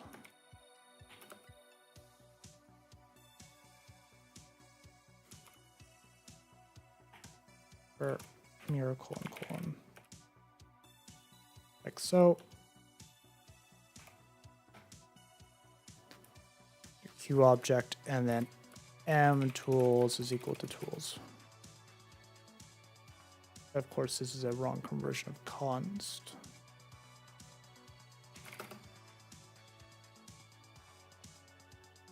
Yeah, it's not a pointer to it, it's that.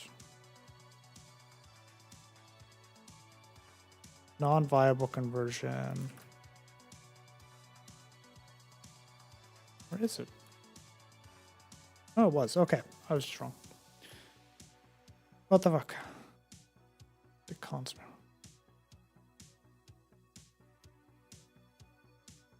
Okay. I'm guessing I had accidentally re-put it the asterisk there to indicate it was a pointer. All right. It's actually already getting it as a reference. So we have that. Next, I want to handle the keyboard event. So we're going to do a magpie window policy handle keyboard event, which is going to take our mirror keyboard event const star event. And this is a bool. And I really just want to log the actual event. I just want to see if it's true that's only Alt F4. So we have, yeah, we have all this shenanigans. Let me reopen that in a new tab. Get the sim. I guess we could convert this to our Q keyboard, mirror keyboard event, right? So we're gonna do auto Q event is equal to event. And then we're going to Q debug, which of course is going to complain that we haven't pulled in. So let's do that. Q debug. And we're going to Q event dot get sequence dot toString.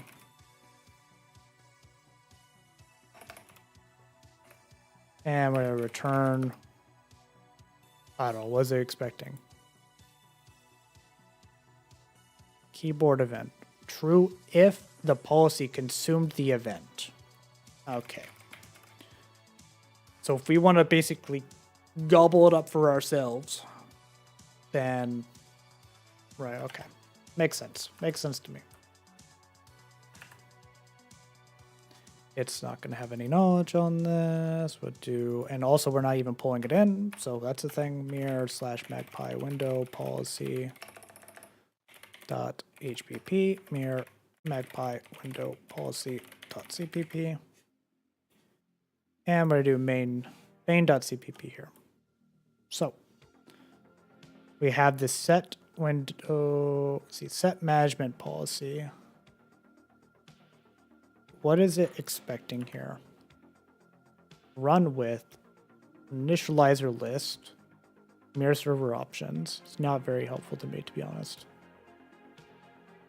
The standard function, which takes in the mirror server. So this might just need to be our magpie. Is that gonna work? Set window manager policy. Unique pointer. Yeah. It's true, it's not a unique pointer. Let's see how we could actually leverage this with the runs with. They probably have documentation on this because, well, it's mirror. The hello world example uses that. 3 of our downstream projects implement their own window management policies that take very different approaches to window management. Each of them provides a custom implementation of the mirror window management policy interfaces. So they have Ubuntu Frame, Mirrorway, and Miracle WM. At some point, it's going to be nice to maybe say 4 of our downstream projects, right? And have Magpie listed there with its own custom one. That'd be kind of cool. That's 2 ones. Handle, which is functions expect the policy to take action in response, and advise functions notify the policy that something is happening. Right. I need to provide functions. All right, I'm gonna do the maybe a hot take here. I'm gonna actually look at what Miraway does. I know, crazy. They probably are doing a run with as well. Yeah, so they are doing Miral run WM. So it is some sort of type. I want to see how did they structure this? What am I doing wrong here with mine? So they are doing public using. Right. Okay. So do I need to do that myself as well? Oh wait, no, because they define it as it's set window management policy. Hold on. Oh, it's expecting the function of set window management policy. Right?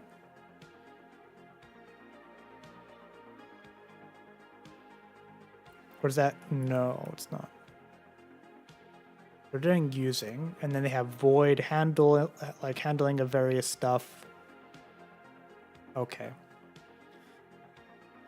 They state it's a public minimal, so that's what we're doing as well. So at least I know I'm on the right track there.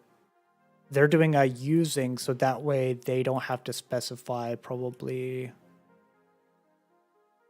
Mural for all the things. Or is it because I don't quite understand. I'm lost. So set use of undeclared identifier. Oh, are we just not? We're just not including it. Is that literally it? Hold on. Oh my god, I think that might actually be it. Maybe our code was right all along. Mir/magpie window management policy.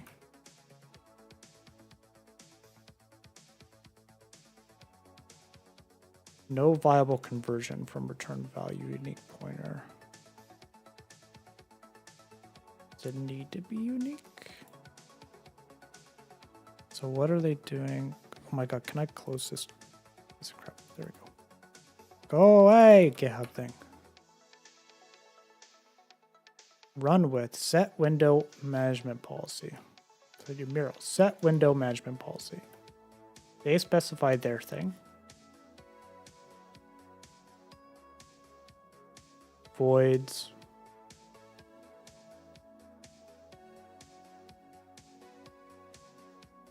So they're just not doing. We have our override here.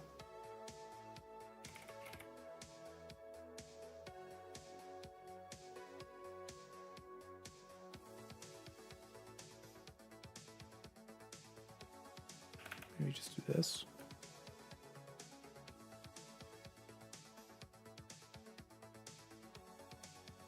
They're not even.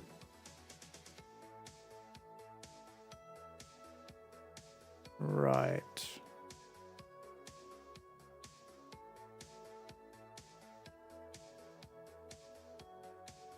Let me take a look at this. Where is it?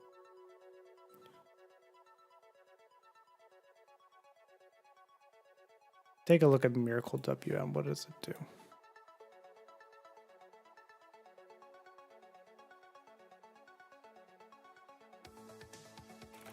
Run with. Runner run with, and then they have policy loader here.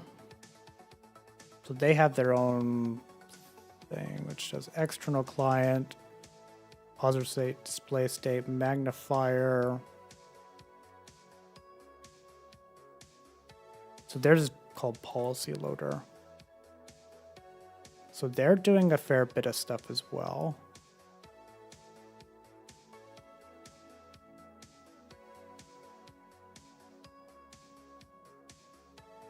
Ah, okay, that's what I'm missing, the operator bit here. For calling it directly with the mirror server. It would be nice if, well, before I open my mouth, let's see. It'd be nice if they had a how-to guide on that. I should provide that feedback. Like implementing your own, effectively what you need to do, which is, okay, it gets called in this way. So we need a void operator mirror server.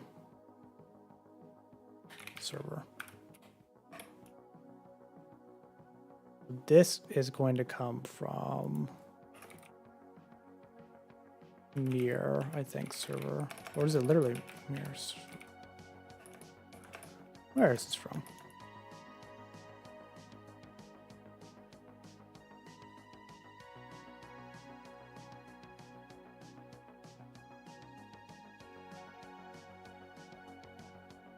Mural? Is it just mural? Mural cold core mirror? Server? No, so it's from mirror. Let's see what our headers are. Mirror / fatal, abnormal, blah, blah, blah. Flags.h. Inputs.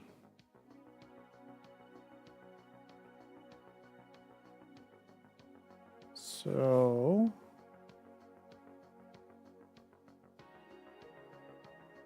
they're including render GLGL surface. Well, let's see. Let's open up user include RG server. There's only so many. Oh my god, I was wrong. Oh no. Mirror / sorry. ls mirror RG mirror server.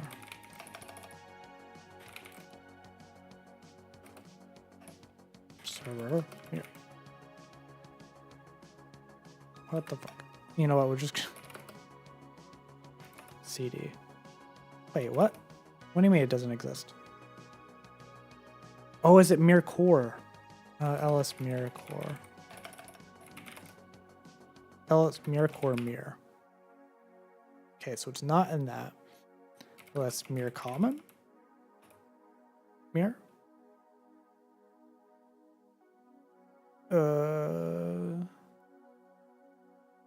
Let me just scroll up to where boost Qt 6. All right, it's gonna be easier if I literally just search server, because it's gonna have a reference to what the header is.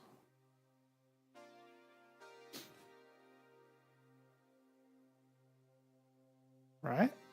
What I would expect equals mirror server.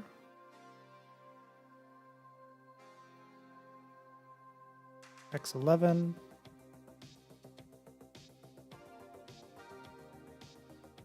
Mirror class server namespace. Wait, and the X11 support.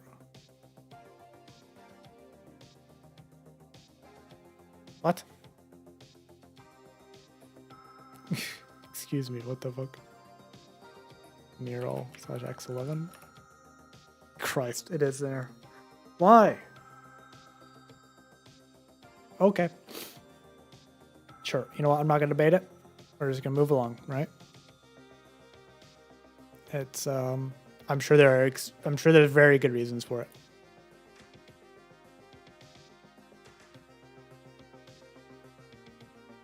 Is this even right?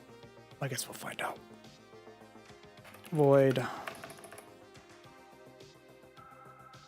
operator. I'm going to take the mirror server. So they are doing a config operator. But what is config for them? I'm guessing it's literally their configuration. Miracle configuration. Okay.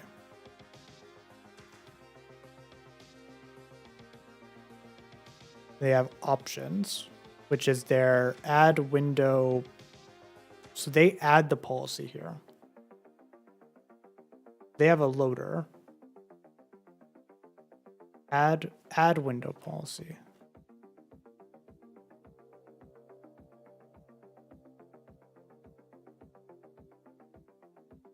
Whereas ours is set. Add. What do we have available to us here?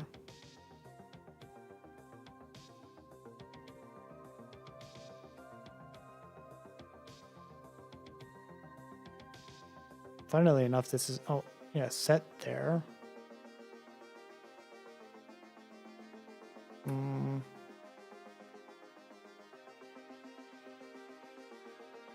Must be non-static function.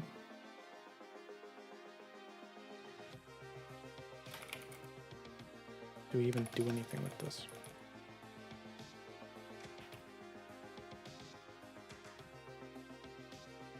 What does this take? Args, make unique. Pass the tools, unique pointer.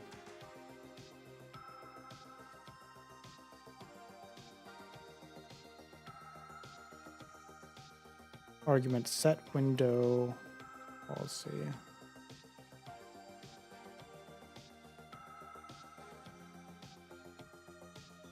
Return this set window manager policy. The arguments where you pass in the window manager tools. Unique pointer window management policy.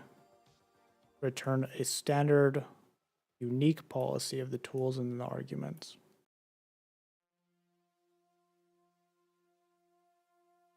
Is it? Go up to this. Minimal.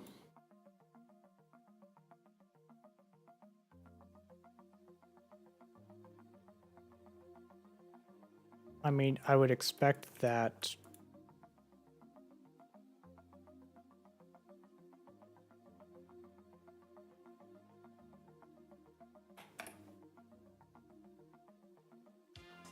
Is that even, would that even fix it? No. Of type this. Or can I just not do this and include it here?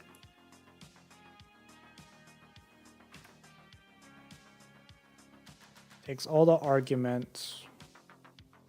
Set window management policy. Okay, I'm gonna close this for now because I need the extra space in this window. Template of policy to arguments. And returns a unique policy.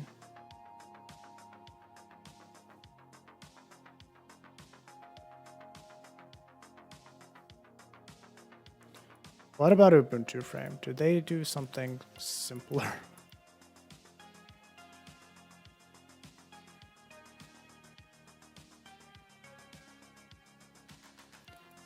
Run with.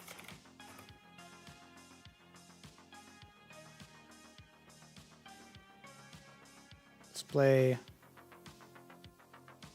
So they do set window management policy of type frame window manager policy.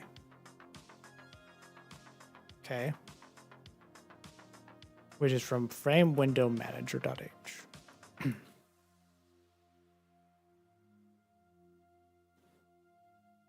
So in theirs, they have a class which is, all right, so it's using,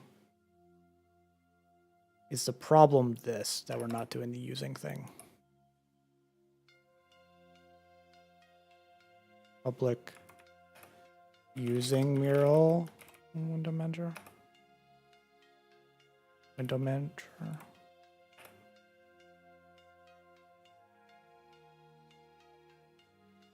And then magpie window manager policy. Takes the tools, okay. we do that, a reference to window manager observer, which I think is their own thing. I don't think it's easier if I do this. Let's open this up here and go source and frame main, I think is what it was. They are creating it here. Yeah.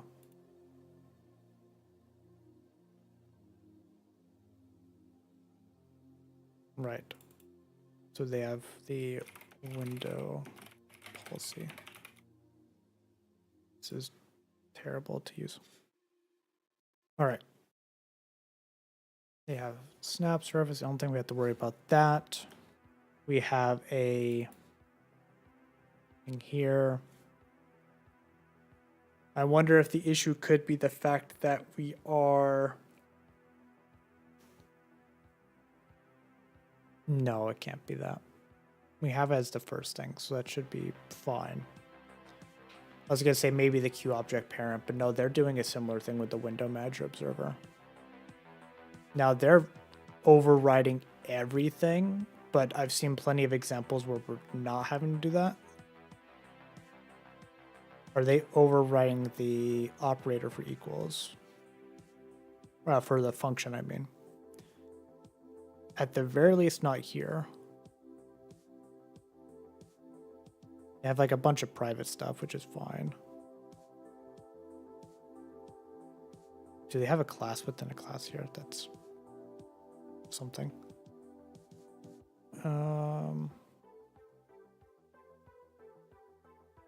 Public mural, yeah, that's what we're doing. Well, let's check there. Let me open this up, I guess. We want the another tab. Frame window manager. Which is we're gonna look for policy. So it takes the tools. Right. Which is what we're doing. Taking the tools.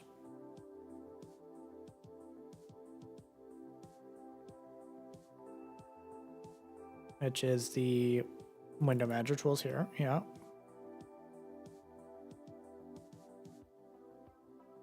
And don't need any of that.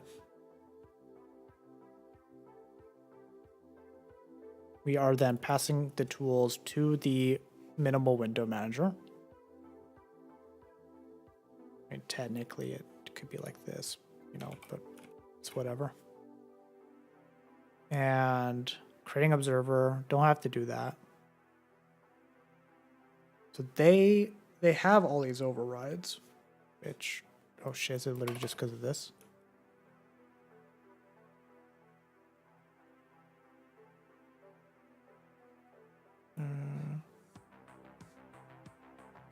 If I want to take a look at theirs because they are overriding the handle keyboard.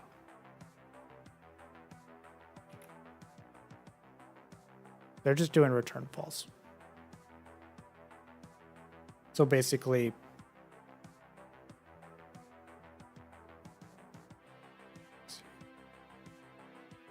they're not doing anything for that.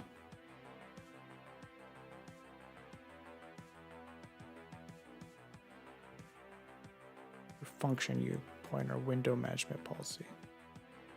No viable conversion.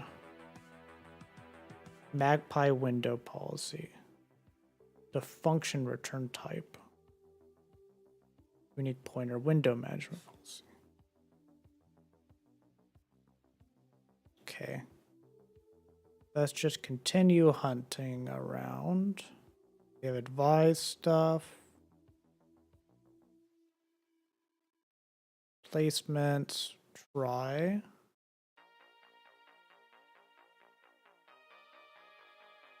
What am I doing wrong here then?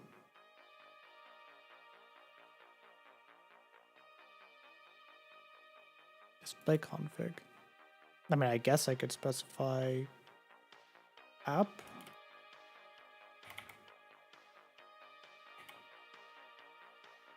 Isn't that what our top level is that we have? Yes.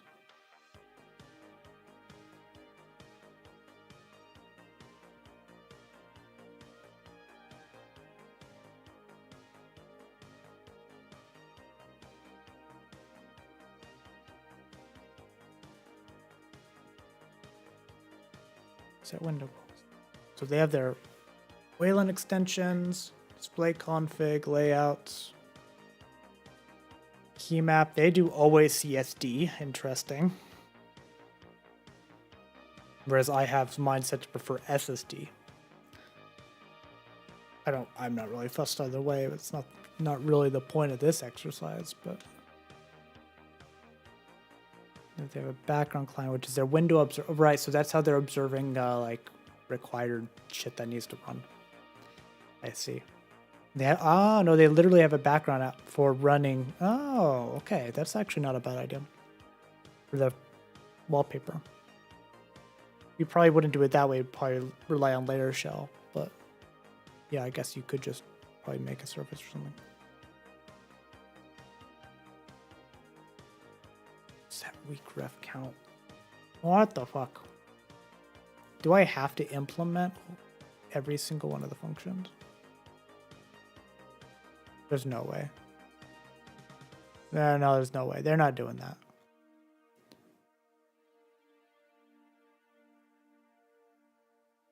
Raise.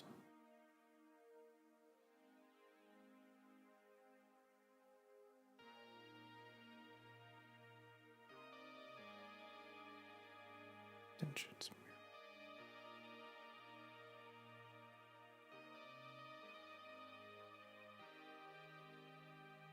Okay, guys, I hate to say this, but I'm gonna open up the AI control panel for this. I know. I'm trying here, alright? I just don't fucking understand. At main and magpie window manager policy .pmac window. Let's see.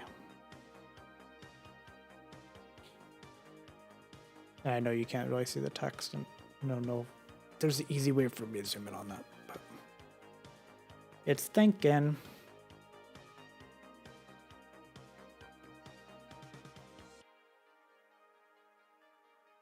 It's thinking real hard. Maybe.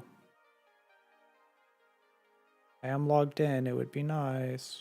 Well, I'm going to keep looking at their examples. See if there's something obvious here. Oh.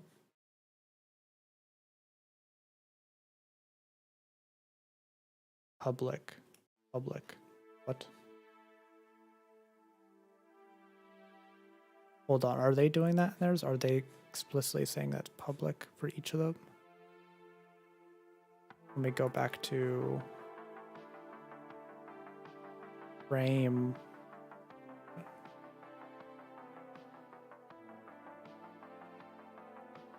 Observer. They are specifying as public.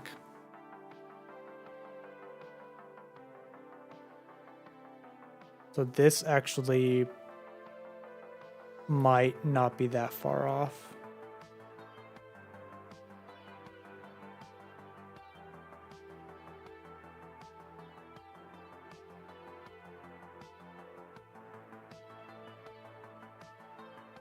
Let's see. Whoa.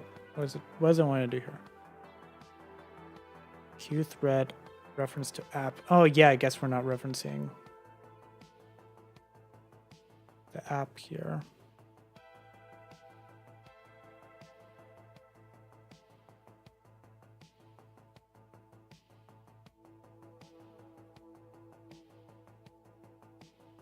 Might just be this.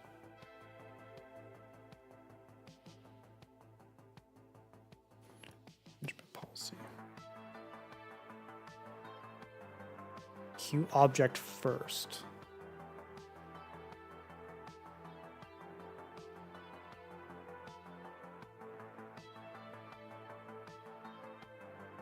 Is it going to tell me why? I mean, I could give that a shot. I don't think that's changing anything. I don't even think it knows.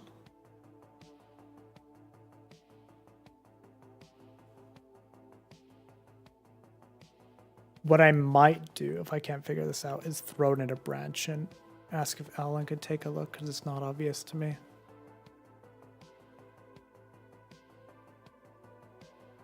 I'm gonna do something here.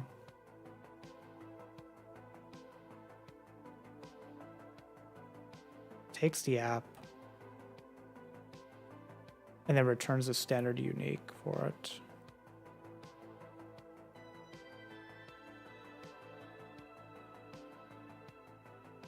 Let me double check the function call here in main CPP.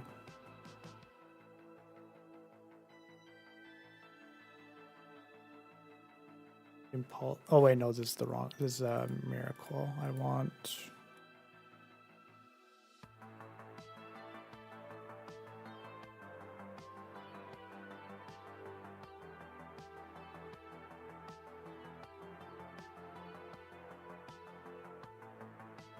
Yeah, it has no fucking idea either. Background client, extension, runner, internal client configuration options. So it is just called, yeah, because we're doing the using name. So this would be miracle : set window manager policy. Whoa, what is it? What are you doing? What in the fuck?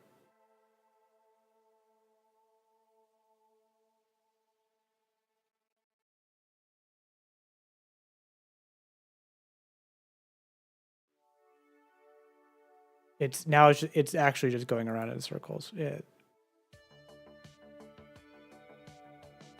Well, let's just compare it to what they're doing. I'll let it cook and I'll do my own cooking here. Well, what are you trying to change now? Q object parent null pointer. So you're wanting to rip out Q object. I mean, sure. It's not really going to help me at all, but...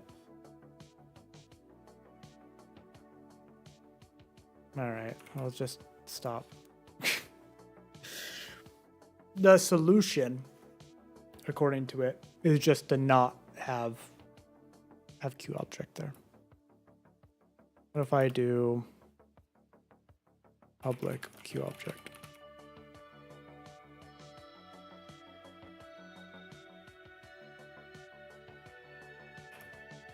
I mean, it might actually be the case. If I save that, have this, we have M tools, we do Q object parent. Because is it only expecting?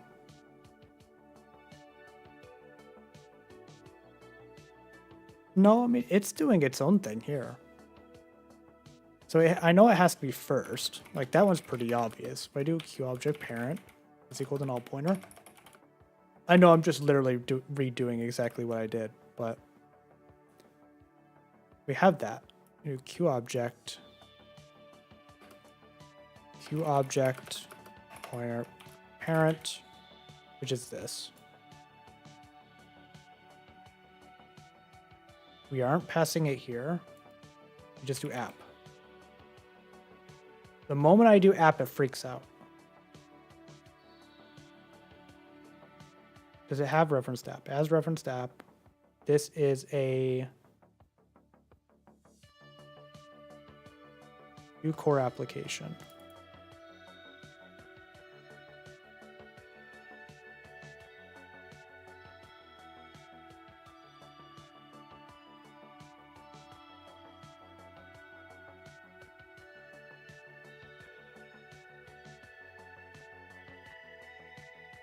Constructor, we have no viable function in init.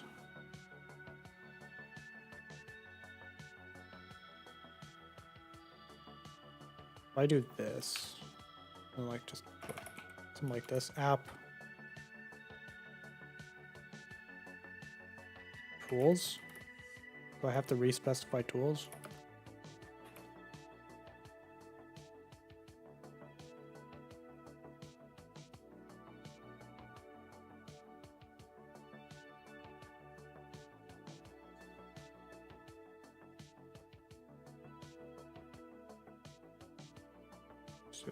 exactly what I want it to be.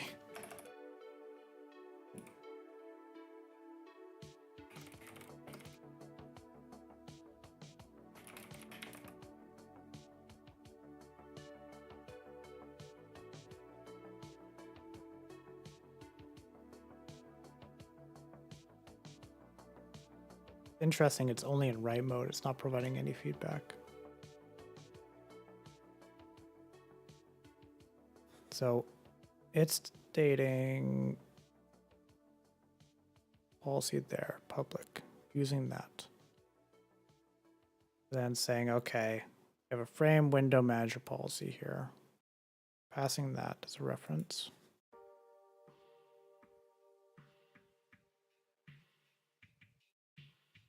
Like so. For window manager policy. For window manager observer. Is this.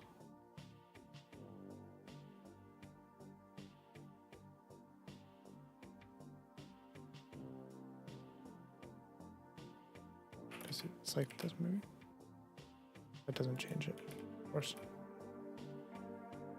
It may just be that it doesn't like QObject. Maybe the QObject is overriding one of the operators or something. That would actually be my guess. I mean, there's another jank way I could do this if I need reference to the app, which I might not need. So let's literally just try to make some forward progress. This AI was not helpful. I figured it wouldn't be helpful. It's also, can I just freaking close it as well? And no one is surprised. So we will just have this. We don't need any of the QObject things. That's not going to match. Like so. You just have a reference to tools. And we'll just do that. Let's just see if that works. Expecting this. Yeah, that's because of this. There we go. Okay, let's do a task build. And the whole point of this entire exercise was literally just to see if we could get the key sequence in a window whenever we are. We do task run, Control Alt K. So I'm going to press A, nothing, A, nothing. A, B, Control, Alt. We get Alt, but we don't get Control. Do we get Shift? We get Shift. Oh, what the fuck? Okay. Do we get... let me go back to console. Is it literally just for F4? F4. No, we don't even get that. So how are you supposed to know if you want to... Do I get Q? No. That is so weird. All right, well, if that doesn't provide useful information, which is a handle keyboard event. Handle keyboard event originating from the user. What happens when I do true? I want to see. I would suspect that it never sends it to the application. Oh, it would help if I built it first, though. Just build it.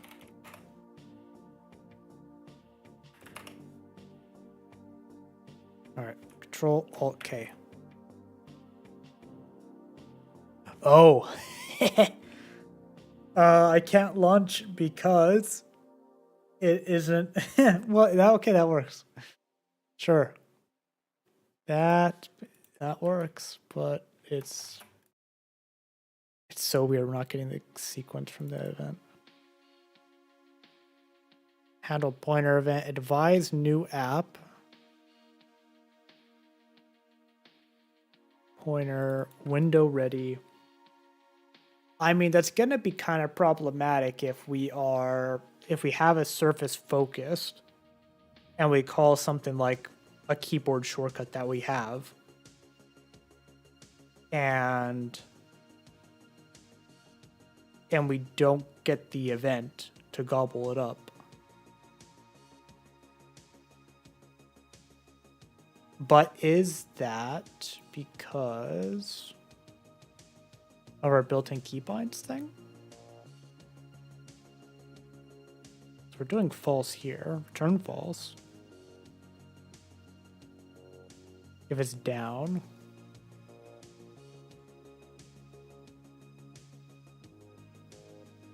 I'm gonna toggle this off. I just want to see. Where's the toggle? Toggle. Comment. Toggle comments. No. Full slash. No. Fine. Fine. I'll do this myself. Right. I suspect that this isn't actually what's causing it, but I'd rather rule it out, you know, rather than waste a bunch of time.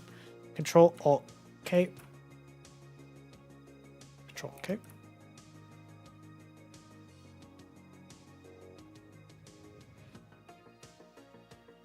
Control Alt V. Oh, right, because we're not. Oh shit! All right, well, I'm gonna have to do the run. Fortunately, I have a method to this. All right, so I'm gonna do this. We're gonna run required app. So we're gonna do A. So we are not even getting that debug message. B, control.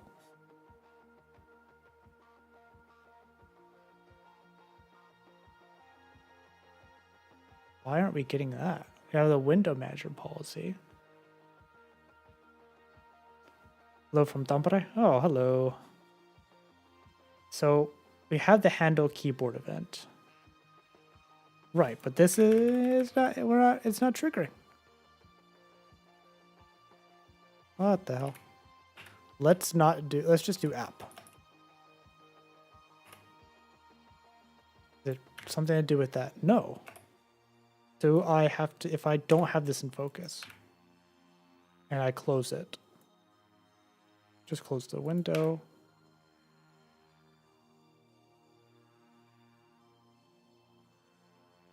All right. Well, like,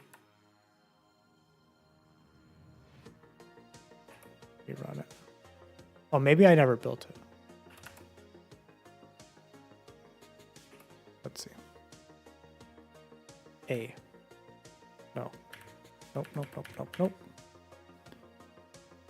I broke things. Control Alt K.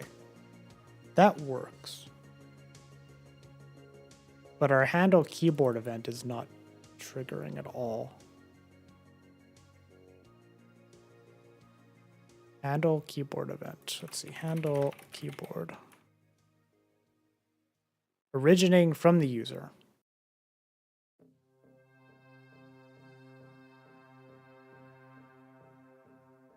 Well, what about handle pointer event? Let's see what happens there. We're gonna do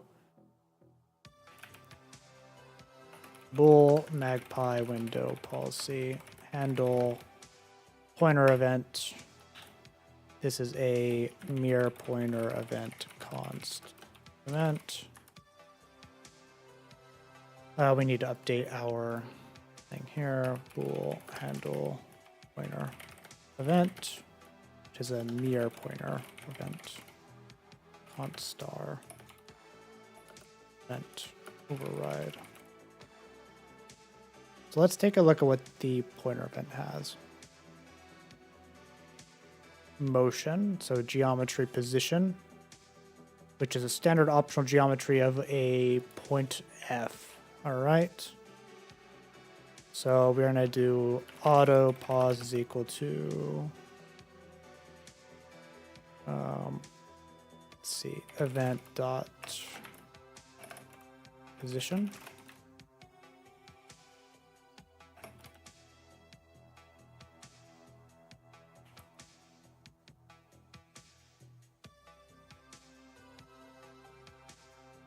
Oh, I'm not including it. That's why it's having a hard time understanding. This is from window management policy. That should be getting pulled in, but we'll pull it in anyways. Include.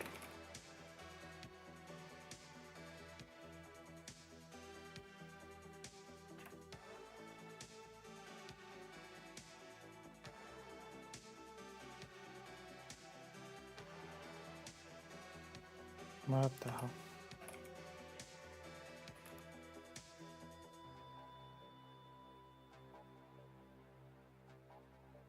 Returns. Let's see. We have the same deal for the keyboard event. It's just a structure that we convert. Here, pointer event.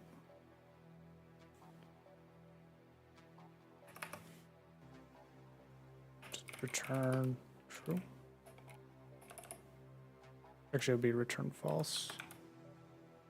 Just have that there for now. Action buttons. It's a mirror input event.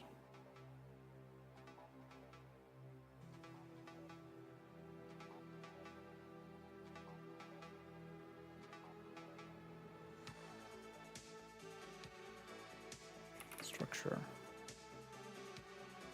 This is, let's do an RG on this.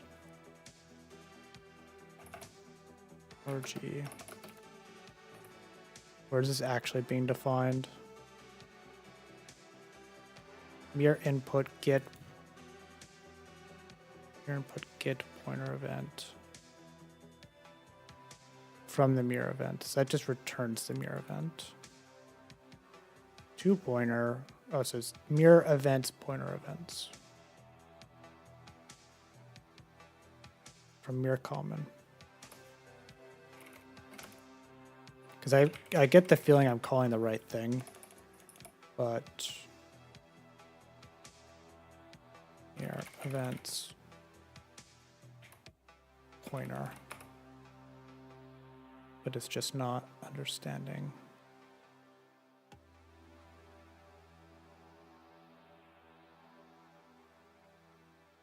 Have an event here. Yeah, okay. It was literally just that. I thought so. I didn't think I was doing anything wrong. Oh, we'll do this. If pause dot has value, we'll do auto. Actually, I always like to call these pause options. Pause option. Pause is equal to pause option dot get value. Well, technically just value. So this is going to have our generic point. So let's see what that contains. Pause X and Y. Q debug. We're going to say X. Pause.X. Y. Pause.Y. And then this is a float. So I need to convert that Q string. Of course, it has no idea how to even do that.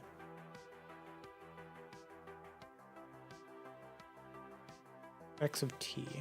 Great. I accidentally just operator overload is ambiguous. Yeah, I understand that because it doesn't understand field X and Y. Let's convert that to a Q float.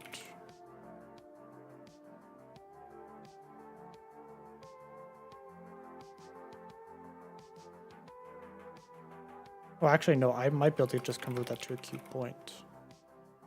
Point F. Pause X. Pause X and Y.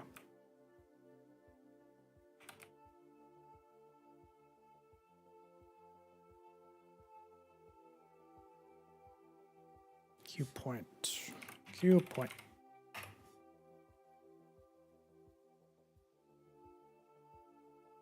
Yeah, we construct it, and it's going to be a Q point F. Q point F. Because it's a floating.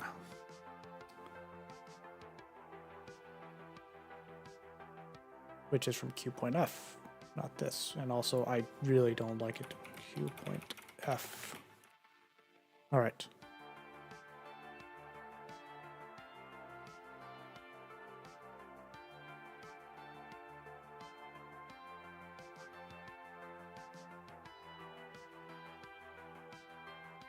I mean, seems like I'm doing that right to me.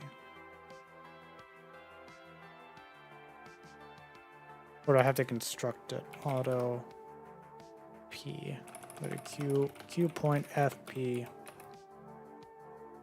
P plus equal. This would be pretty silly if this is pause dot X. Pause dot Y. No.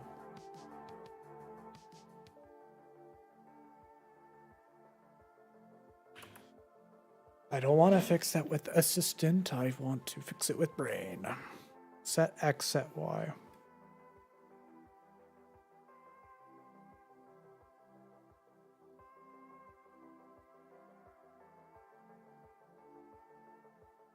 No matching. From core. There is an issue here.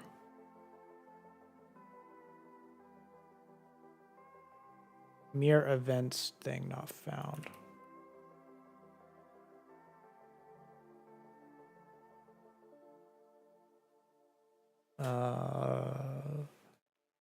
Really?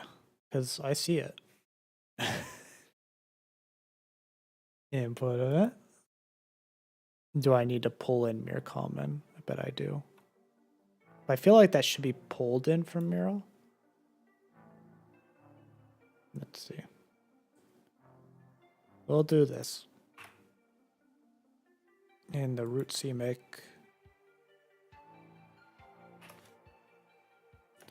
Package check modules, mirror common required, and it's an imported target.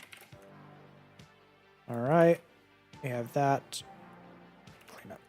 Clean up some of this new line, and then we have package config. This. Let's just run a task setup and see what happens.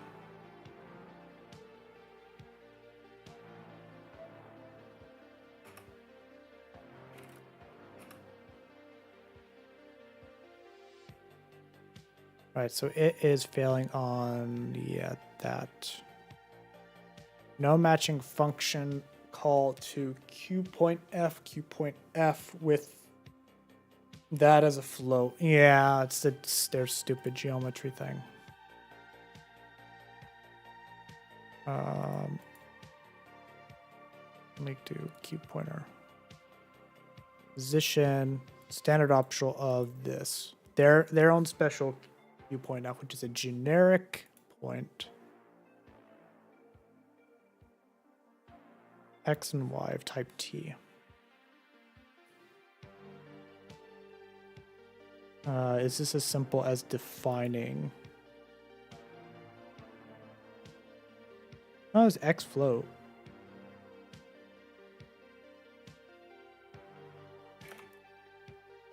That doesn't seem right. I mean, I understand what it's yelling about, but no matching function. Mirror generic. Let's see, mirror geometry generic Y float. Oh, is it position?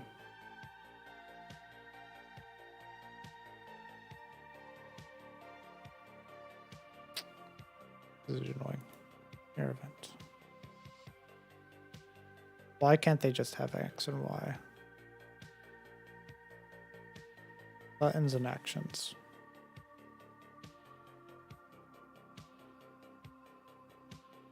Nothing related to that. All right, I'm gonna do the thing. I'm gonna do it. I'm gonna do the thing. Sorry, guys. Where is it? Here it is. New chat. New. What?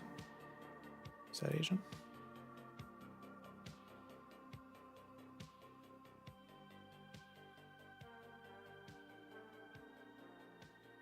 This is what happens when you work all day and then your brain is mush.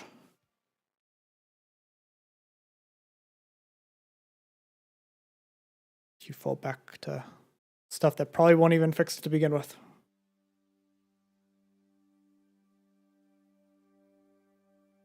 It's real. No known conversion of their tag to real. I mean, that I understand because it doesn't know how to convert their type to ours. I am also, you know what we could do? They could take a look at this and see, do they have a handle pointer? They don't have a handle pointer here. Does Miracle WM have in their policy loader? Oh. In their policy loader, do they have a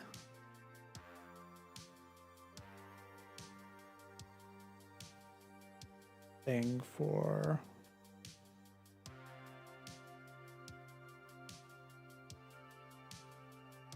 handle pointer?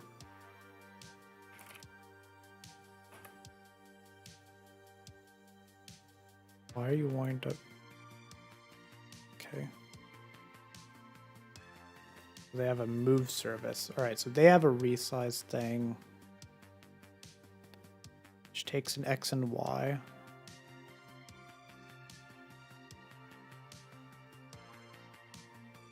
Whoa, whoa, whoa, whoa, whoa.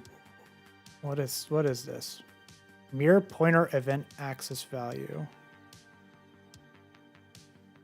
What would you prefer? I don't think either of those is going to work, but alternatively, if you make the change, what? I don't think either of these is going to work, but let's find out. So it's this. Yeah, exactly. Because it's not related to that. So it's mural toolkit, mirror pointer event axis value. What the fuck does this return? We'll do it. Auto X is equal to mural toolkit. If I could type mirror axis value.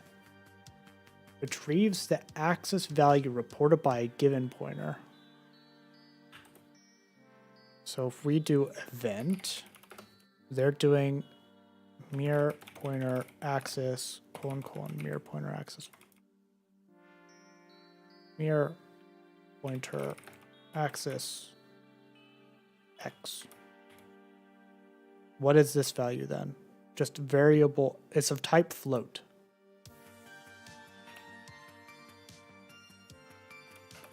Auto Y, just yoink this, do the exact same thing.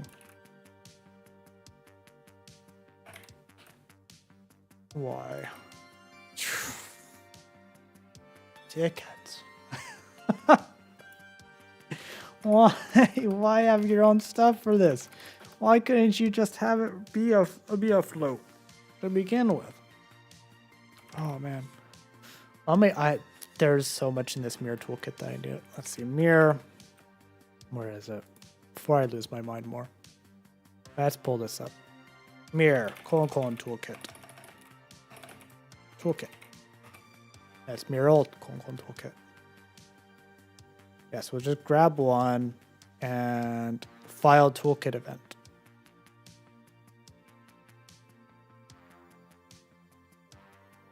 So they have, yeah, all of that.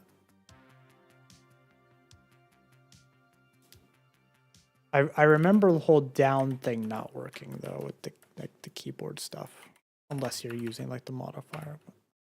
Let's see if can we get pointer changes.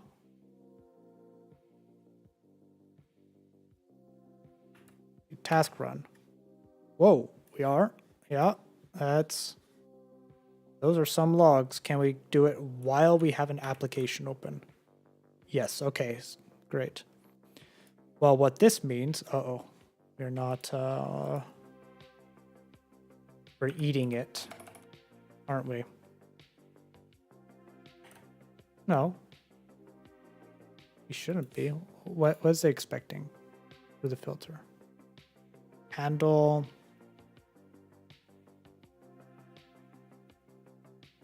Too much open, too much.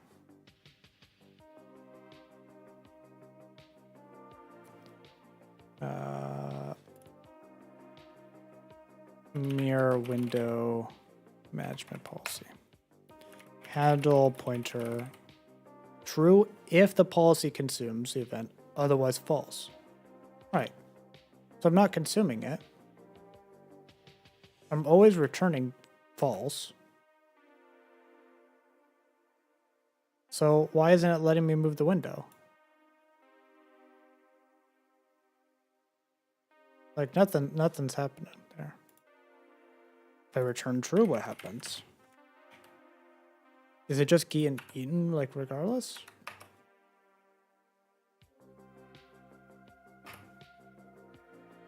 Control Alt K.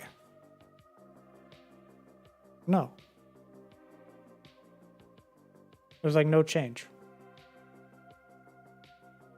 All right.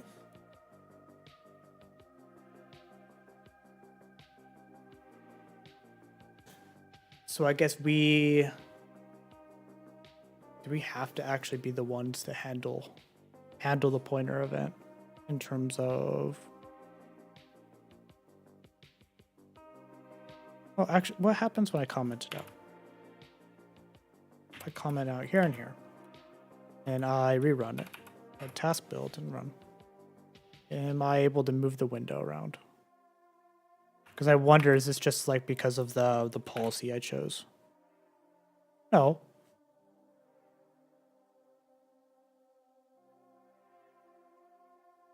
I would expect that if it's false and it doesn't get consumed, then it would fall back to the... Oh, but I'm overriding it. So I wonder, is there like some behavior on the parent minimal window manager?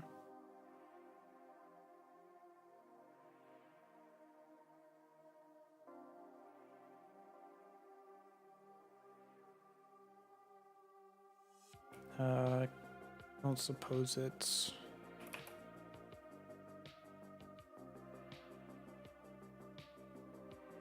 handle keyboard event. Like this. That.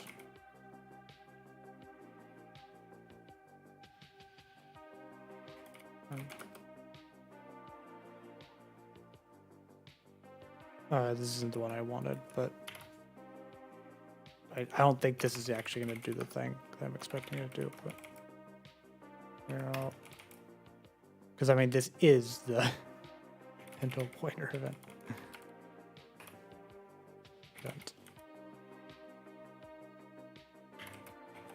But yeah, we gotta try. It's all about experimenting, anyways.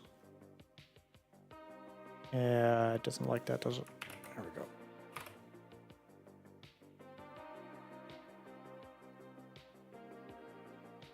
Run. Control. Okay. All right. So we're just like, we're doing, I mean, it makes sense. We're doing nothing instead of calling the, like the parents. But I feel like this is, hold on.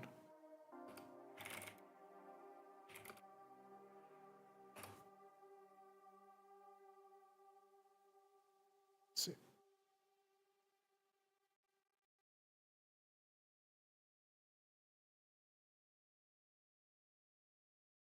Yeah. So that might have been what was happening with this. Is if we aren't consuming the thing, then it's not passing it off to the keyboard event and then not passing it off to our handling of the keyboard stuff. Maybe that's why. Let's see. We're about to have a lot of noise. I should have maybe Control Alt K. And then if I do Alt, A. No, nothing. Okay. It is, I have to say, not great that we are not handling the keyboard shortcut, handling the keyboard events this way. Like that we can't. We can't just get every single keyboard input that's provided by the end user. It seems to have to be, if I do Control Alt and then B, like what is that logged by? You know, like it didn't trigger anything.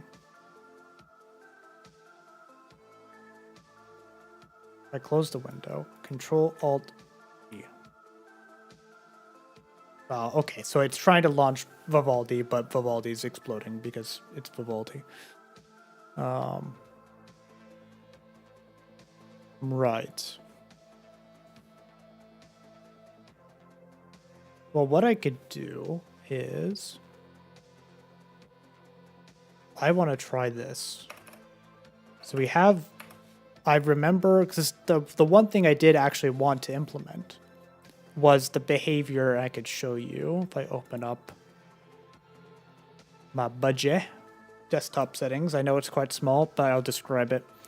So on the left-hand side, we had this sidebar with Windows here as an option. And then we have this window focus mode, and it says choose how Windows receive focus. Click to focus, sloppy to focus without raising windows, and mouse to focus without with raising. So if I do sloppy, and I go here, you can see suddenly my cursor is right here. You can see it blinking. And then when I highlight, you can see the visualization of Budgie desktop settings changes because it's now in focus. And that is without changing if the window being raised or not. So I actually want to implement that in our Magpie. Now, it's quite likely that this actually already exists in a mirror policy. Like, it wouldn't surprise me. But I do want to see if it's something that supports. Focus stealing allows the shell to enable or disable focus stealing prevention. So this one is also good. And I mean, we're going to be overwriting this anyways. But because we have to pass the tools, I don't know what your guys' thoughts are. To me, I hate Windows focusing steal. Like doing so, if you have a bunch of applications that are, say, auto starting, right? You're typing to somebody and suddenly a new window pops up. It's like, all right, well, that window suddenly has focus. And that could be pretty annoying. Now, I am concerned that the downside of turning off, like preventing focus stealing, is that things like popovers, which you may want to have focus steal, or like the layers that you want to have focus steal, that those are suddenly going to break. So it might be worth us handling ourselves anyways. But it's good to know that they have focus stealing there as an option.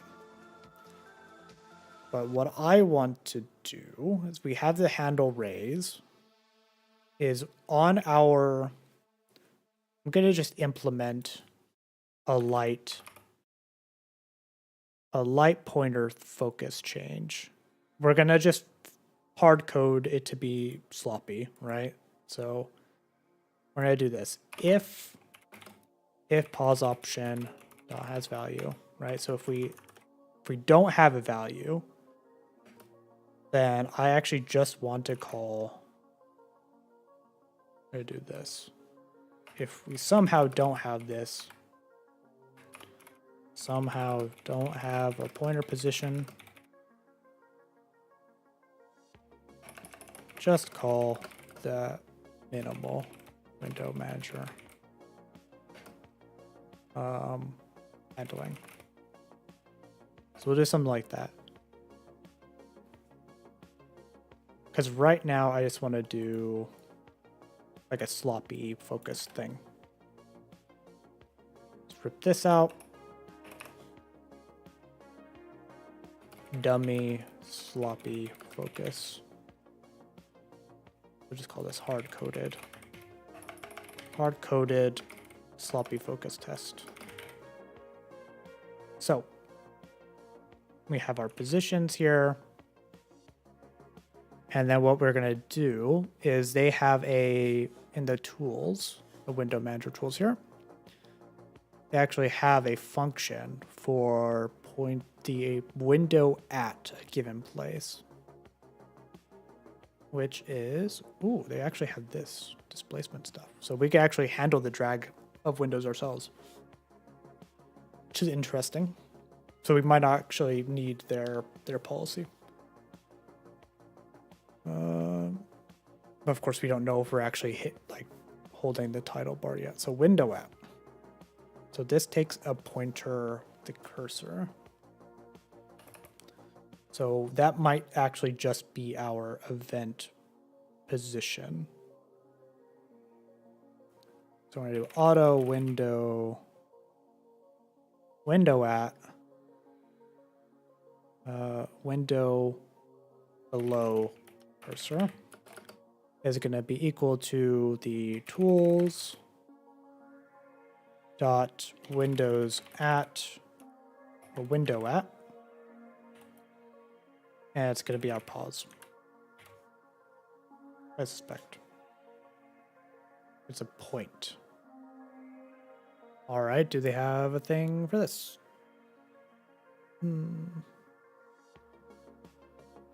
It's in toolkit event. So that's event access value. We have to construct a point, which is a mere geometry point, or a point int, whereas this is a float that we're returning.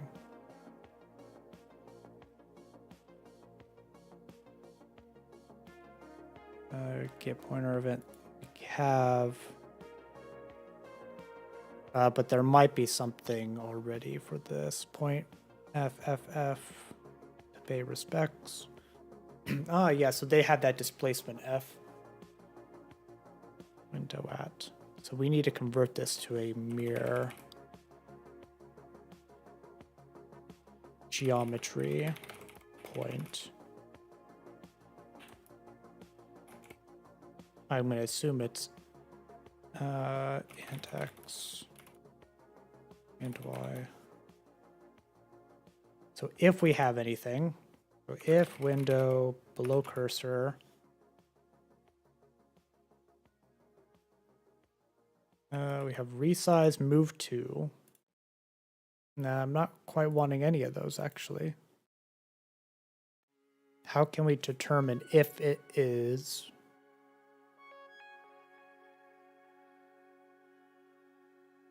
application? Checks whether the backing surface is valid or not. This will return true if the window was default constructed, or if the surface backing it is now invalid. So backing surface is not valid as default constructed, or invalid, or surface is invalid. It's invalid. Then we'll want to just handle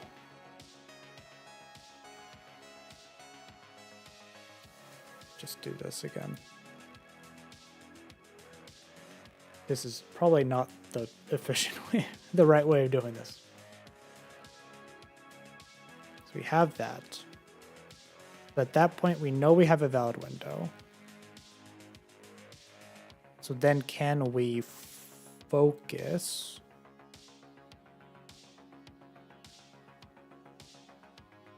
Focus.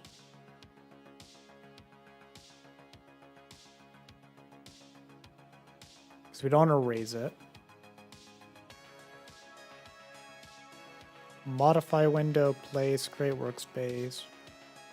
So for each of them in the workspace, move cursor to. Select active window. Not all windows can become active either because of their type. So I wonder if that is effectively indicating to. We'll do this. No, actually, we could do it this way, right? Tools, select, tools.select, active window, and tools.can select window of window, window below focus. So if we could select it,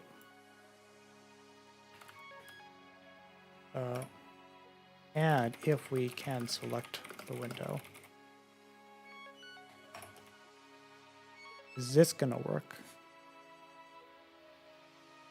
Window const hint. Hint, the window hint.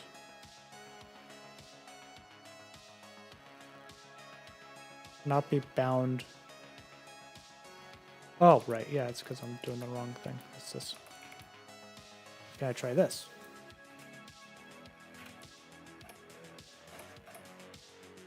Let's see if this works. Task built.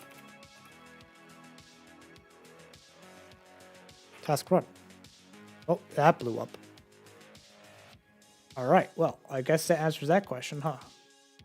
I bet this is the universe. I get the feeling the documentation might not be correct. At least that's my copium. Documentation is probably correct. Oh, okay.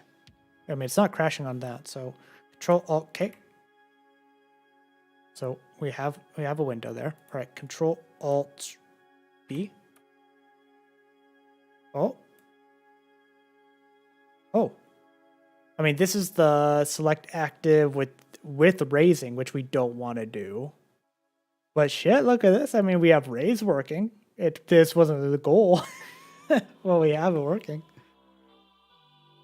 Focus on raise. Nice. Cool. All right. Well, that's interesting. Can I, like, not?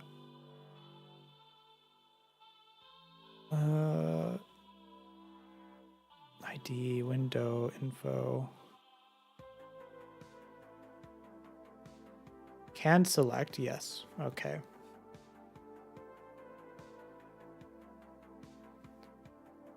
Window at, can select window. Raise the window. I don't want to do that. What's the window info? Modify the provided window with the modifications. So I could specify different modifications. Window specification class describes a request of changes to be made on a mural window. Instance of this class may originate either from the client or the compositor itself. Typically, changes will be made from Mural Window Management Policy and sent to the Mural Window Manager Tools Modify window to enact the changes. The class itself consists of optional values. If a value is set, then a change on that value will occur. If it's unset, then no change will happen. Good. Which is to say, you don't have to change everything. So we could set the window state. Okay. Placement hints, geometry hints. Minimum height, so you could set different height. That's good to know. Pointer confinement, also useful. So if you have a surface that's full screen and you want to have pointer confinement, that would be nice. Preferred, gravity, parent. There is a lot of stuff here. Attach edges, whether or not to exclude or ignore exclusion. So you could handle focus mode.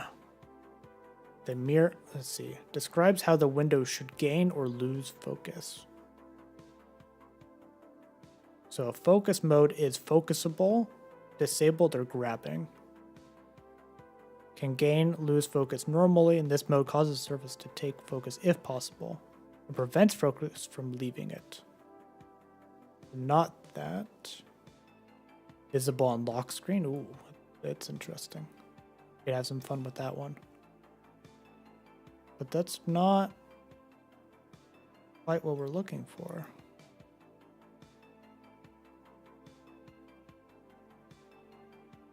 Place and size. Some yeah. I feel like active should not. Maybe it's because of this. I'm gonna return. So it was what, return false if we gobbled up the event. Let's see. Get the feeling this is actually just gonna break stuff, but sure. Control Alt K. Right. Control Alt B.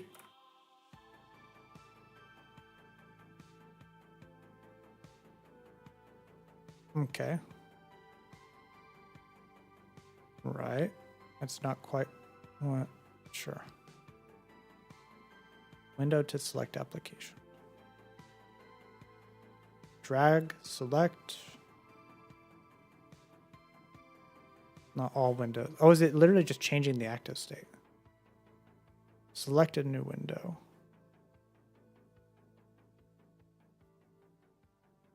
As client for close. Because there's raise.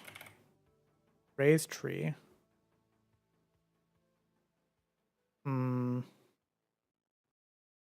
Is there a lower? There isn't. There's a send it back. But that would send it all the way to the bottom of the z-axis, which isn't what we want. It's like we want to get its current. So let's check the window. Can we get the current at Z? Move window. Oh, there really isn't much that you could get just from this. Modify window. Could we get state? Placement hints, gravity.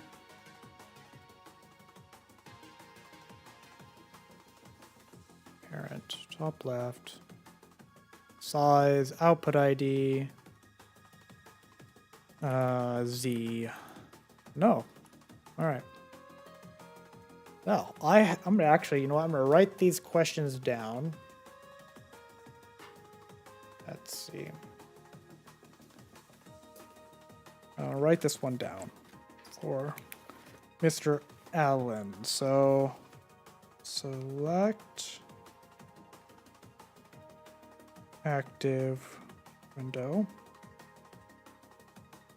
So this raises. I feel like that should be a separate. That should be a separate operation. In my humble opinion, right? I mean, especially if we don't have. Actually, I'm gonna put that. Especially if we can't.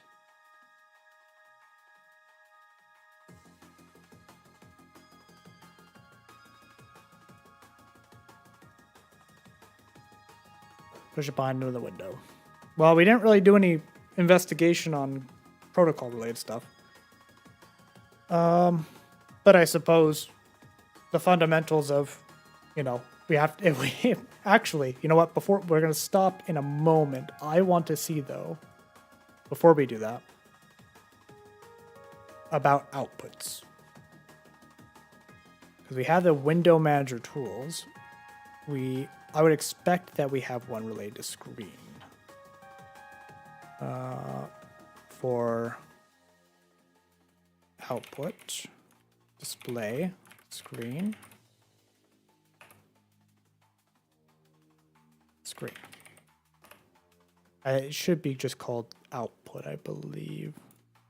Output. I think that is going to be on.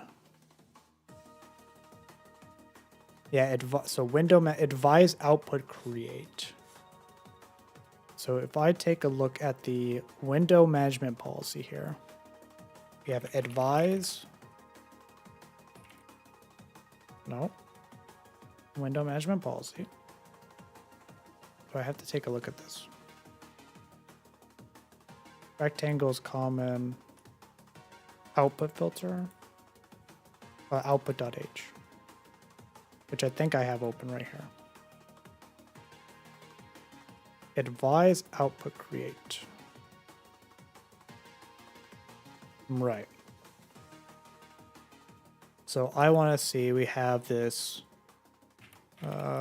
void advise output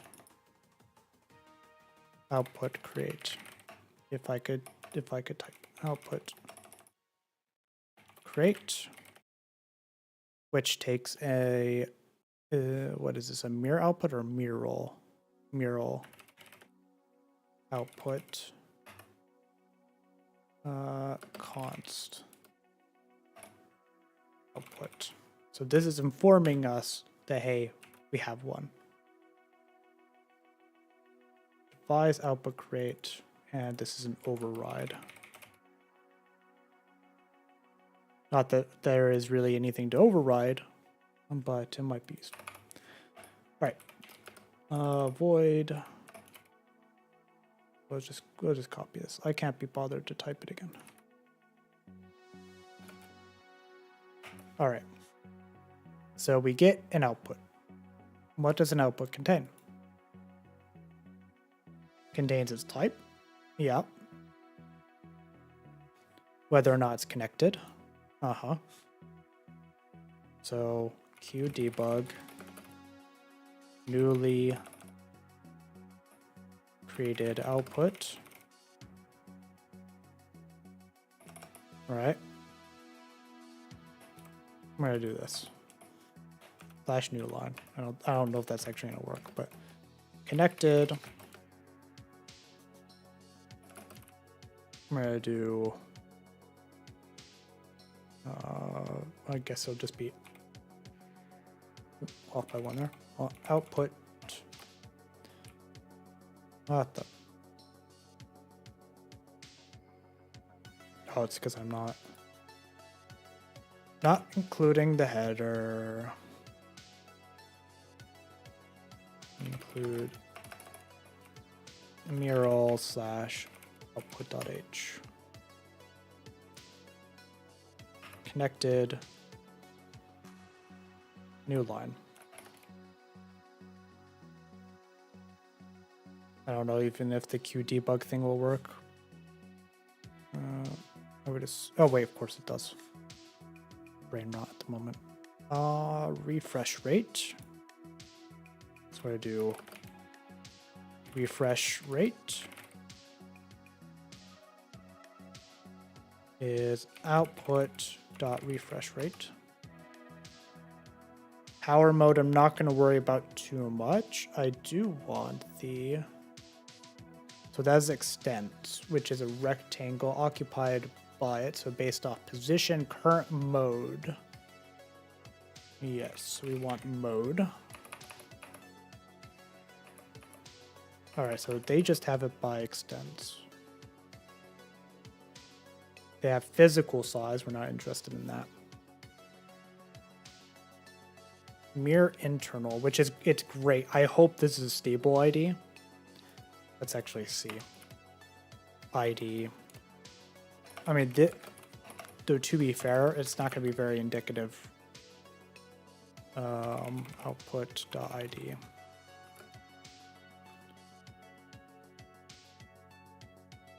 Because it's a virtual screen. They typically are pretty stable with their IDs, in my experience. This is a rectangle, so let's go ahead and get extents is equal to output.extents. Extents contains what? It's a rectangle of integer, but of course, it doesn't say what rectangle is. Yeah, I'm gonna assume that's probably defined somewhere else, like include mural. They like a rectangle? No. All right. Rectangle. Rectangles in class rectangle.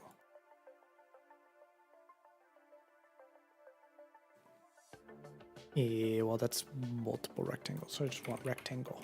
It's a single rectangle. I'm not asking for much, just a single one. So this is in a mirror geometry. Include core mirror geometry. So we're gonna do what? Include mirror.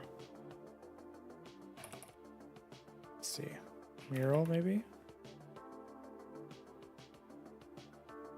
Geometry rectangle.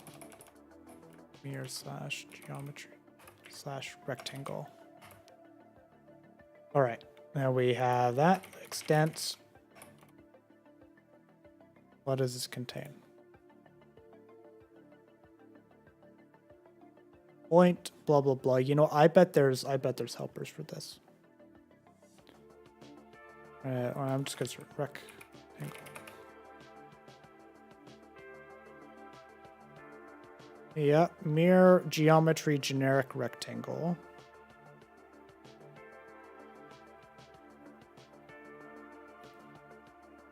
Rectangles. Mirror rectangle.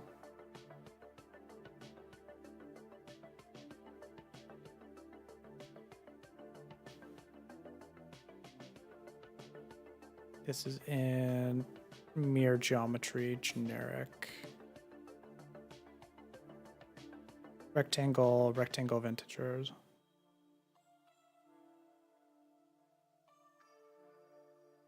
I would expect, what if I do mural, colon geometry? Because what was I doing for this? Toolkit.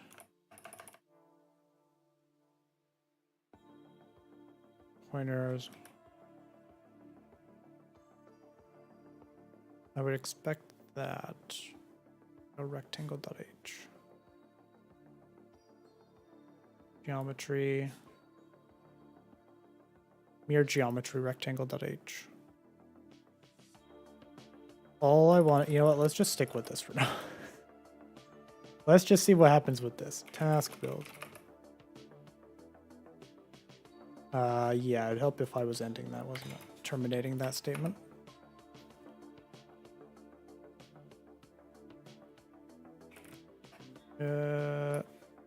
vtable. Why is output create? Mural output.